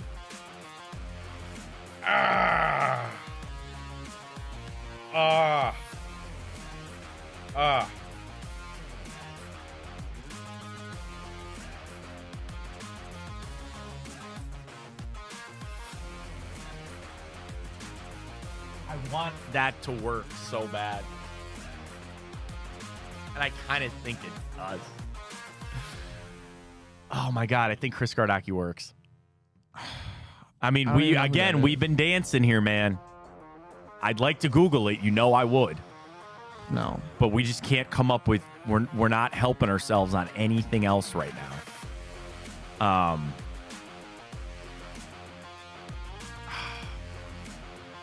Rip it. For Cowboys Steelers? Chris Gardocki? I mean, 91-06? Yep. Oh, no. I mean, if you want to hold off, you can hold off. We're wasting a lot of time on this. Do I just rip it? How can we not think of a Steelers Cowboys? I just like, okay, there's no quarter, because again, they had Roethlisberger forever. They had Tony Romo forever, so the quarterbacks are really hard. The running back overhaul there, there's linemen, tight ends. I mean, where did Levi Wallace? Was he always in Pittsburgh? I didn't. Just rip Chris Gardocki. I mean, unless, can we think of a real quick for Steelers Giants? How there's got to be one. Like Joe Hayden, no. I mean, like, again, we could get back to Josh Johnson. Did he play for the Steelers? I know he played for the Giants. I think he played for the Steelers, but I have no idea. I really have no idea. Son of a gun.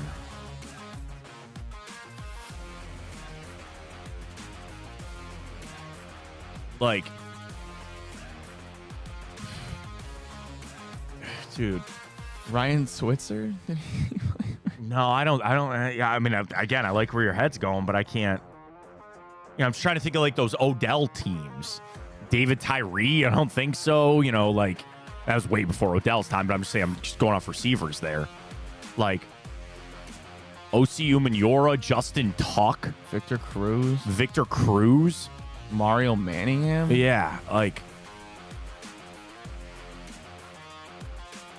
I'll just rip Chris Gardocki. I can find out. It. Oh, God.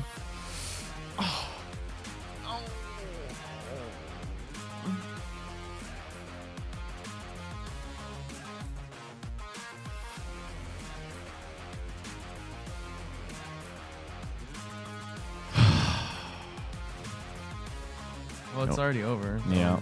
Josh Johnson. Go down. You said James Washington. Plaxico Burress. Oh. Plaxico Burress, man.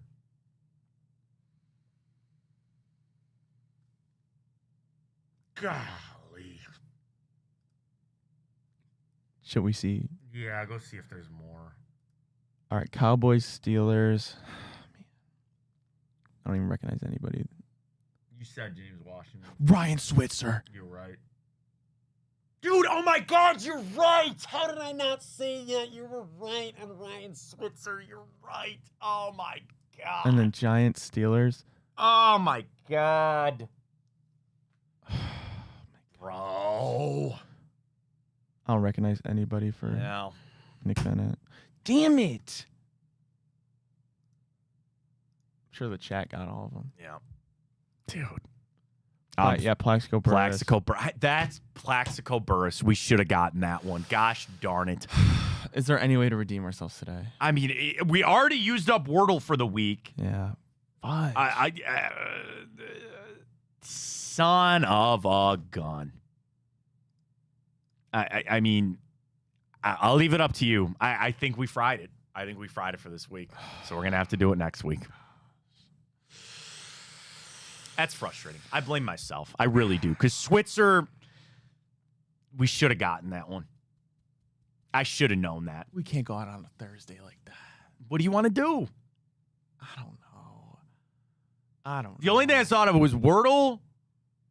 There's that GeoGuessr thing, which I'm never really good at. GeoGuessr. Do you remember what's the movie thing that you used to do? Or we go over and do basketball or baseball on the grid. I'll leave it up to you, man. I don't like leaving it on the people here either. Should we do basketball? Pull it up. I'm not feeling good about it. I'm so wrecked right now. I'm in the blender, man. I don't know. Damn it, dude.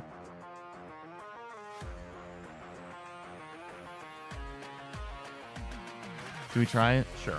All right, All-Star. I guess we can just do LeBron. Yeah. Lakers, Rockets, Russell Westbrook. Or Lakers, Wizards, Russell Westbrook. Or We can Kyle do Kuzma. Kyle Kuzma.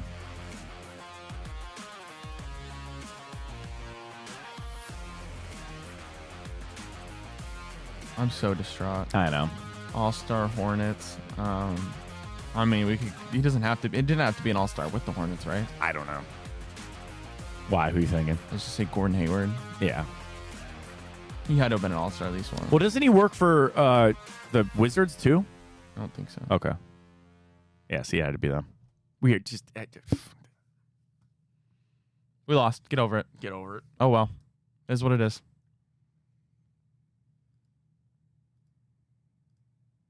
I can't believe that, man.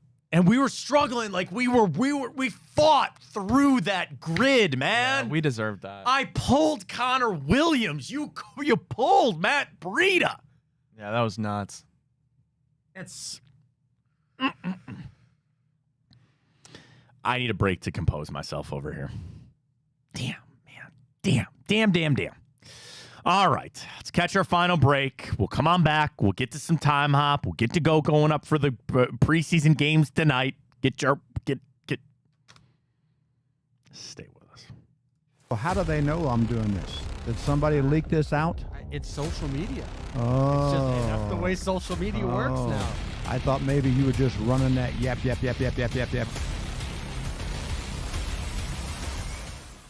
Welcome to Big Play, a sports media team that started back in 2014, and now we're not in a garage.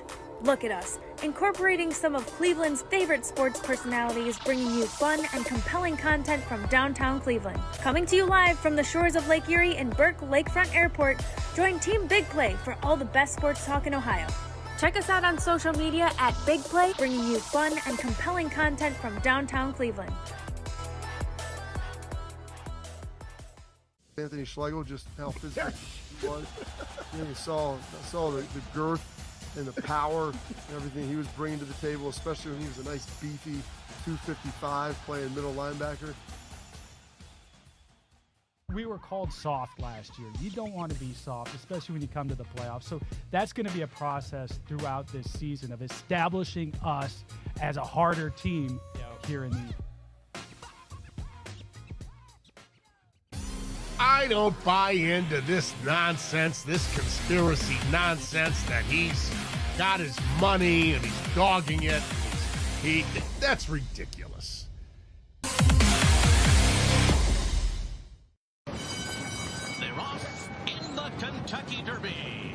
as Authentic takes them around the far turn. Tis the Laws making his move now, and they're into the stretch. These two stride for stride. Authentic, tis the Law. Here's the buyer. Authentic has won the Kentucky Derby.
I Googled Chris Gardocki to find out.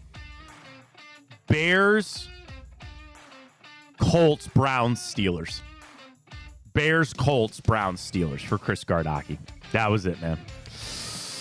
Oh, what is it? Welcome back. Fontana Show right here on Big Play. You can always follow us on Twitter, X, at Matt Fontana Show. We're up on Instagram. You can subscribe to our YouTube channel. We're also on Twitch. So let's head back. A little bit of time hop. We'll tell you what happened this day.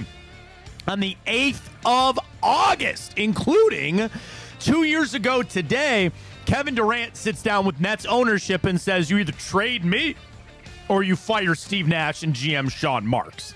Has Durant tainted his career by just like jumping to all these different teams? I think he has. What does he have? 2 rings? That's it, right? With the Warriors. That's it, right? Yep. I mean, he's got his 2, but it was on Steph's team. Sounds like they might have to break up that Suns roster again. Like, for as good as Kevin Durant is supposed to be or was, you know what I mean? Like, and the other thing, was he not drafted in 2008? Yeah. Wasn't he right after Greg Oden? Like, dude, he's almost coming up on 20 years in the game, and that's it. That's all he's got. I mean, the team jumping like what they had in Oklahoma City, they probably should have won more there. I don't know. The disaster that was the Nets. Like, okay, let me see if I can track all this, right? Oklahoma City to then the Warriors. No. Where did he go after Oklahoma City? The Warriors. Did he? Go right to the Warriors, then the Nets, and now with the Suns, right? Yeah. Let me see here. Yeah. So, sorry. Started in Seattle Supersonics. No, he was the 07 draft because Oden went first, and then he went second. Wow, man. That's crazy. That is absolutely crazy. So then, Seattle to Oklahoma City, Golden State, Brooklyn, and now Phoenix. 2-time champion, 2-time finals MVP, and 1 regular season MVP, 14-time All-Star. I mean, yeah, he is a first ballot Hall of Famer. Like, there's no question on all that, but just a little tainted there. And I don't even know if it's going to work in Phoenix. He's probably going to line up to play for his 5th team after he gets out of there. Also, 2 years ago today, the Ravens signed Justin Tucker to a 4-year extension, making him the highest-paid kicker in the league. Did Butker get a bigger deal than him? Is he not the highest-paid kicker in football now? Yeah, I believe he is. Yeah, and obviously I'm tied up on what he had to say and all that kind of stuff. I really don't care. I mean, again, I don't agree with what he says. He has a right to say it, just like you have a right to disagree with it. To each their own and move on. This day, 2021, a report that the Browns were starting their contract discussions with Denzel Ward. And obviously that was a great deal. Highest paid corner at the time. Seems to be a little bit of a deal right now. But also this day, 2021, they were talking to Baker Mayfield. Because Baker, 2 days earlier, Josh Allen got his deal done. And I just put yourself in the position of Baker Mayfield this day, 2021, where you saw Josh Allen get his deal. Baker was probably sitting there thinking, man, I'm about to get the bag. And he said, at this day, 2021, I don't give a damn about the contract negotiations. Like, I don't worry about it. It has no bearing on me.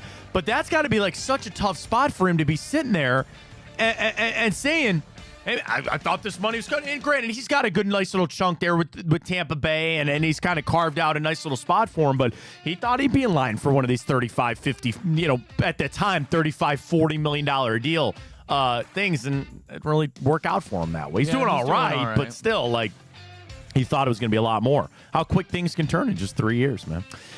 This day, 2019, Browns preseason game number 1 of the year. They beat Washington 30-10. Do you know what happened in this game, 2019? Damian Giuseppe. Did he return one? He returned that punt this day in 2019. He's in our bracket for the most obscure Browns player since 1999. This day, 2008, the summer games open in Beijing. Really late. I mean, we're almost like wrapping up Paris now, but they open in Beijing. This day, 2008.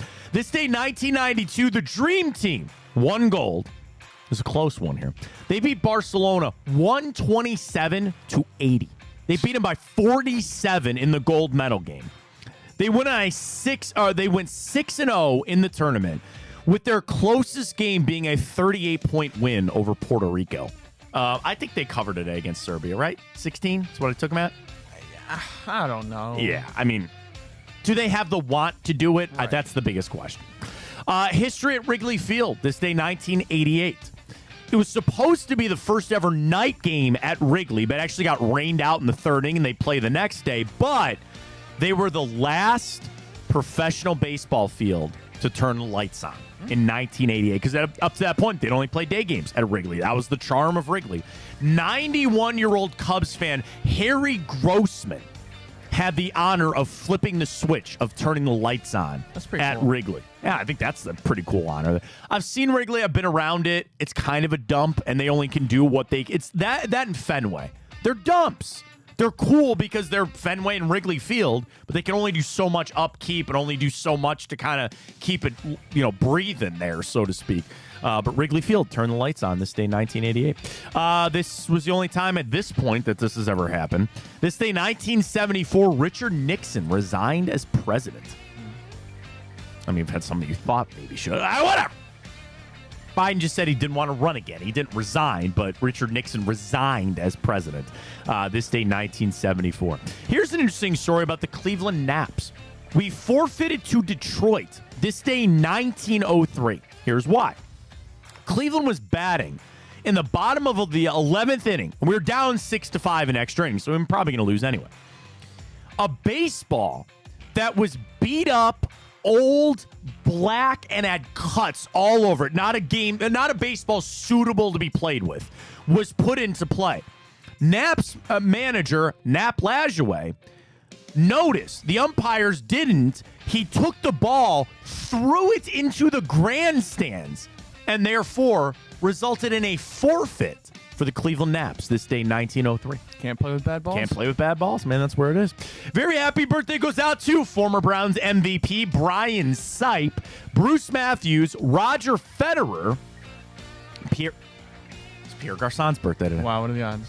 Glitch in the Matrix. Anthony Rizzo, Dustin Hoffman. When you think of Dustin Hoffman, what movie do you think of? Rain Man? Rain Man's probably the answer. Hook, because he plays Captain James Hook. You ever see a movie called Outbreak? Him and Rene Russo? No. Yeah, they fight off weirdly a pandemic or an epidemic, I think. It's like a small town gets invaded by this terrible disease, and they have to go in and try to save everybody. And Shawn Mendes celebrating birthdays today. Just one movie for you today. It's not a great movie. This day, 2014. This was a remake of a childhood classic for me.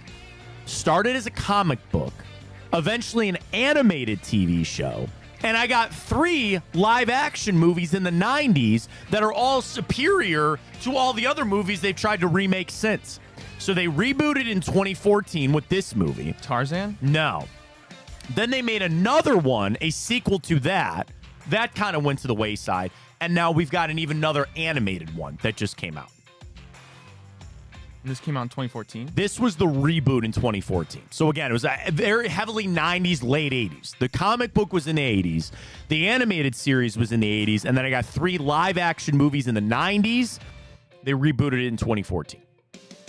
And it did not live up to the hype, in my opinion, in any way possible. Is it a superhero movie?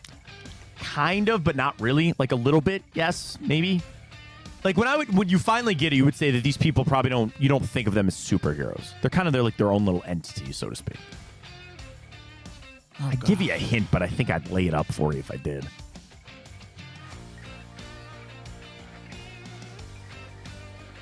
Four brothers. 4 brothers. Yes. Oh, man. 4 brothers are the main crux of this. I think if I would have got it, I would have got it by now. A specific animal. Specific animal. An aquatic animal. What? I can't believe you're not getting down to this. You would find this animal in a pond somewhere. A crocodile? No. A duck? No. A fish? No. In a pond? A pond. Sometimes they're on logs. Sometimes they go up onto land. Beavers? No. No. They're on logs. Yeah. They're little about this. Sometimes they're this big. Sometimes they can be this big. Sometimes they're this little big. What? I'm just going to keep poking you until you get it here. An aquatic animal sometimes is on land. It could be in the water. It's not an alligator. Not an alligator. Alligators eat these things sometimes. And then you could also find them in the ocean. What? What color are they? Green. They're not frogs. Mm-mm. Lizards? No. Not snakes. We are just squirming today with the grid and now this too. Not snakes, not turtles. 4 brothers and a turtle. How have you not gotten this? What do you mean? The 4 turtle brothers. 4 turtle brothers would be? Oh my God. Really? 4 turtle brothers? The turtle bros? Yoshi? He's not a turtle. He is a turtle. Yoshi's a turtle? Isn't Yoshi a turtle? I think he is. I don't think so. Oh. I don't know. Teenage Mutant Ninja Turtles? Oh. Okay. Yeah, I just didn't connect the dots. Not a good day for us. Like, connecting dots. Teenage Mutant Ninja Turtle. Did you see it? Like, it was Megan Fox and Will Arnett. Yeah. Horrible. No. Horrible movie. Yeah, so he said this dude fried. This dude is we are fried. I think that grid sent us off dead. into oblivion, man. I'm dead. Yeah. This Teenage dude Mutant fried. Ninja Yeah, I'm getting Turtles. roasted in the chat. Teenage Mutant Ninja Turtles, man. Nah, they're capping. They didn't know it either. They're well, lying. come on now. So, like, the 90s, the animated series was great. Then the 90s, the first one, Dark, then The Secret of the Ooze. Then they have that weird third one where they go back in time. Then you had nothing forever. Bad explanation. What? You. What? No, I said 4 brothers. Donatello, Leonardo, Michelangelo, and Raphael. All named after what? Renaissance. Renaissance painters. Right? Yeah. They all had the same. So it's funny. I have 4 brothers, so there's 5 of us. So we'd play Teenage Mutant Ninja Turtles all the time. My poor brother Michael, the youngest one. Sorry, you don't get to be a turtle. I was always Leonardo. Splinter, Shredder. So then they finally... Hey, I can't tell you how jacked I was in 2014 for that movie to come out. I'm like, finally, a live action. But They it was just like came out with another one. I know, the Seth Rogen one. I'm sick of the animated crap. Like, the 90s ones with guys in suits, animatronic suits, are better than any movie that they've made with the turtles in the past, like, 10 years. Who's the goat turtle? Again, I always liked Leonardo because I was the oldest, and no, he's the blue one because he was kind of the leader, and he was kind of the whatever. But I also love Donatello because he was the smart one. He had the stick. Michelangelo. He's the goofy one. Michelangelo, he was the orange one. And then Raphael was the nunchucks. Yeah, he had the nunchucks. And then Raphael had the sai, and he was the red one. He was the like the pissed off hulking one. So there was a thing about the turtles that Master Splinter gave them weapons that pushed like what they were. So here's the thing. Michelangelo was a silly kind of screwing around. Nunchucks were the hardest thing, so he gave them to Michelangelo. Raphael was a hothead, so he gave him the sai, which is historically a defensive weapon. So he needed to pull it on back. Donatello was extremely smart. You gave him a stick. You gave him a bow staff, and that's like the most base level thing. And then Leonardo, I can't remember what Leonardo was because he was the sword, but they can never kill anybody. It was a kid's show. Wait, it's Michelangelo, Leonardo, Raphael, and who? Michelangelo, Donatello. I always forget about Donatello. Because he's the purple one. I think Donatello's a little goated. Yeah, he was the bow staff, the stick. So I think this is my Turtles power ranking. Donatello, Leonardo, Raphael, Michelangelo. Michelangelo never really did it for me. It's, you know, the pizza and all that kind of stuff. He does love him some pizza. Well, they all do. They all do. Because there's that video, that rat taking that big piece of pizza in New York, and somebody's like, all I see is a single father trying to provide for his 4 children. Yeah. There's that giant fucking rat. You know, those rats in New York are no joke. And it's pulling this pizza down the street. Oh, Somebody I saw that, yeah. They go, oh, it's a rat chase, pulling pizza. And they go, all I see is a single father trying to provide for his 4 sons. I find that so funny. Perfect. Bad explanation on your part. I don't think so. Somebody in the chat backed me up on that. I think you were the turtle was the thing that I was shocked you weren't getting. Chero said y'all down today. Oh man, we're down bad, man. That grid sent us off, man. That did not put us in a good spot for the rest of the day. Mike says you guys need to take a day off. He goes like, vote. Yeah, I think you guys need to sit down and take away from the grid. Maybe we get off the grid tomorrow. Maybe we get but like I like doing the grid because it gets our mind going. You know what I mean? Like we keep thinking of guys and all that, but I think Mike's right. We might need a day off from the grid. Yeah, we might. We're just getting worked on. All right, question: is it weird to see a movie alone? No. Because I think I'm about to today. What are you gonna see? Twister. I know it's gonna be bad, and it got bad reviews, and I fully expect it to be trash. But it's my favorite video game series of all time, Borderlands. Oh, yeah, I don't know, man. I heard it was all right. Yeah. I think it's one of those things, as you and I are both gamers, so it's like, it's kind of like the same thing with the Turtles, right? Yeah. I loved, the animated series was the cat's ass, man. I loved it. Krang and Shredder and Bebop and Rocksteady and all that. So they tug at your heartstrings on that to go see this movie, but then they're like, oh, we got to give you a little twist. Like, it's not like we can do something before. The same thing, Borderlands. You're going to go see that because the Halo series, which, by the way, did you see they canceled it, right? You're like, dude, and I haven't watched it, so maybe it's a bad example. But you're like, you grew up playing Halo. You're like, I got to get in on this, man, because it's going to be great. And they sucker you in, and they pull you back in. And they know even if it's not good, you still paid your money. You're going to still go see Borderlands, right? Because you want to go see if it lives up. Like you want Easter eggs or you want that kind of stuff. Really, I had heard Borderlands wasn't bad. I don't know. Have you played Borderlands? No. Dude, Borderlands 2 is the best game of all time. No, that's one of the series, like, again, of the major series that I've never once played Fortnite. Marshall says the Halo series was bad. Was it? I'll take your word for it. Fallout was good, though. Fallout's no one. I mean, Last of Us has been great. Yeah. That's been a lot of fun. Mortal Kombat, I like the Mortal Kombat remake. I thought that was fine. I haven't seen the Super Mario Brothers, though. I'm kept meaning to sit down with my kid so we could watch that, kind of get into it a little bit. We'll have my Borderlands review tomorrow. Yeah, let me know. I've heard decent things. I could be wrong on that, but and that's the problem too. There's no like when they go and make these kind of stuff, they know that they're gonna sucker you in. So like, there's no pressure to like make another. You want to know another one that got me? And I didn't see it in theaters, but I wanted to. Was when they remade the Power Rangers movie a couple years ago. Bruh. Boy, I was like, yes, feed me all of it. I want it, man. Feed me, dude. Did you see the re-releasing Batman in theaters? Oh, no, I did not see that. Yeah. The Batman? Yeah. When's that coming out? I don't know. Should I go see that or Deadpool? Like, if I could go see one movie again, should I go see Deadpool, Wolverine, or go see the Batman, which I've seen 100 freaking times? Go see the one you haven't seen. Yeah. When they remade that Power Rangers movie, I loved the Power Rangers. I was in. Like a true child of the 90s, man. Your first crush was Amy Jo Johnson, who played the Pink Power Ranger. Fact, okay? Not Topanga, not Winnie Cooper, okay? It was the Pink Power Ranger.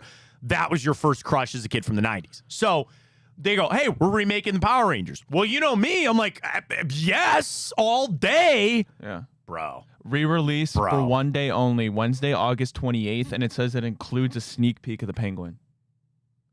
I won't be there. If it's only one day and I could just wait for the Penguin, I'm about halfway through the animated series, by the way, which has been pretty fantastic, to be honest with you. Yeah, I'm in. Do that. But that power. And then again, I was like, I want to just see the Zords. You know, they all turn into dinosaurs and all that. Like, and it was bad. It was so bad that I think they ended up selling the franchise off because it was a Japanese company that owned it. And they never gave up the rights to anybody. They did. They made that ass movie. And now they're like, well, maybe we'll make another one. Probably not a good idea. But that's where we're at. They just tug at our heartstrings from the 90s. All right. Speaking of tugging at our heartstrings, your favorite obscure Cleveland Brown. Our finals are set. Yeah, they are. Sorry, I didn't mean to spring. No, Devin. I don't know the graphic. We got Devin Kajust. Did he win? He won Group 1. Okay. No, that's right. Oh, yeah. He went Group 1. Group 2 was Damien Shee Giuseppe, right? Yep. Group 3 was Austin Watkins, and Group 4 He's gonna win that? Yeah. Wow. Okay. And Group 4 was Bob Wiley Scott. All right. There's your finals. Throw it on up. We'll see how it goes. No Guardians bets today. No, I was gonna. I'll tell you this, man. I don't really want to give you lines on preseason games. Here, I'll tell you what. These are my wagers for today. I'm going to take Team USA minus 13.5. Mostly because, okay, I know Jokic. Bro, you can throw Anthony Davis, Joel Embiid, and Bam Adebayo at him all day and not have to worry about it. So I'm going to do that there. And then for tonight, football, I kind of like the Patriots to cover a touchdown against the Panthers, and I kind of like the Giants to cover against the Lions. Like the fact that Danny Dimes is actually playing in that game. I think the Patriots have a lot to prove. Danny Dimes. Daniel frickin' Jones. Daniel Pennies. They needed that. All right, if I combo both of those, that only gets me to plus 256. Do you like that? Yeah. You like it? Yeah. 15? I need to hit something here bad, man. We're down. All right, that'll be my play. Should I parlay all three of those? If you're feeling like it. You want to do that? Should I just parlay them all? Yeah. Hang on. Cashing out. Matt, do you know who they can't see this, but there's like a movie on in our studio. Do you know who the actress is? Jennifer Connelly. That's who it? No. Yeah. No. Pretty sure. So we come in this morning, there's a TV like literally right here. And sometimes you'll put like the crib show or things like that up there, and the romance movie hub is on. Is that Jennifer Connelly? It looks like it. Where's the remote? Hit the guy. No, that is not Jennifer Connelly, I don't think. What movie is it? I don't know. Do you have the remote? Grab me the remote. By the way, Giants, Patriots minus 6.5. And if I go to basketball, Team USA minus 15.5. 3-leg parlay is plus 580. Cool. I can't do anything. It says the battery's low on the remote. We'll see it. That's not Jennifer Connelly. It looks like it. A little bit, but. Well, if you could find out who those two guys were, then we can maybe like Google what movie. Jennifer Connelly lookalike. Actress. I mean, she looks a lot like Jennifer Connelly. I don't know if it is or isn't. Yeah, you should turn the camera so people can see it. We get in trouble for streaming the movie or something like that. Seriously, if you turn the camera right now. Should I? I'll do it. Here, do this. Oh, my God. Movie Hub Romance Schedule. Okay? Is this the Great Network? I don't know what it is. The moviehub.com romance? Yeah. I need to know her name. Oh my God, you're just gonna screw us. What? Move 1 minute. I feel like I can turn the camera. No, because I don't want to get in trouble. Because if we start streaming that one, we're not supposed to. I'm not streaming it. I don't know. Okay, why won't it tell me what time it is right now? The schedule. Guess I'll never know. It's not great. It's not it. Romance listings? I don't know. It could be even a TV show. No, it's definitely a movie. Well, we'll find out. I don't know. We'll find out tomorrow. Sexy. Well, you better stick around then and see what the movie is and better find out who it is. I don't know what to tell you. Are you sure that's not Jennifer? I don't think it's... Oh, my God. No, it's not. It's not. It's straight up not. All right. Let's see. Okay, 2 more guys walking up. Let's see if we can see who these people are and ascertain what this is. Movie Hub Romance. You better watch how you Google that, by the way, over there, buddy. Yeah. You better watch out. Now that looks like Jennifer Connelly too, and that's a different actress. I don't know who that is.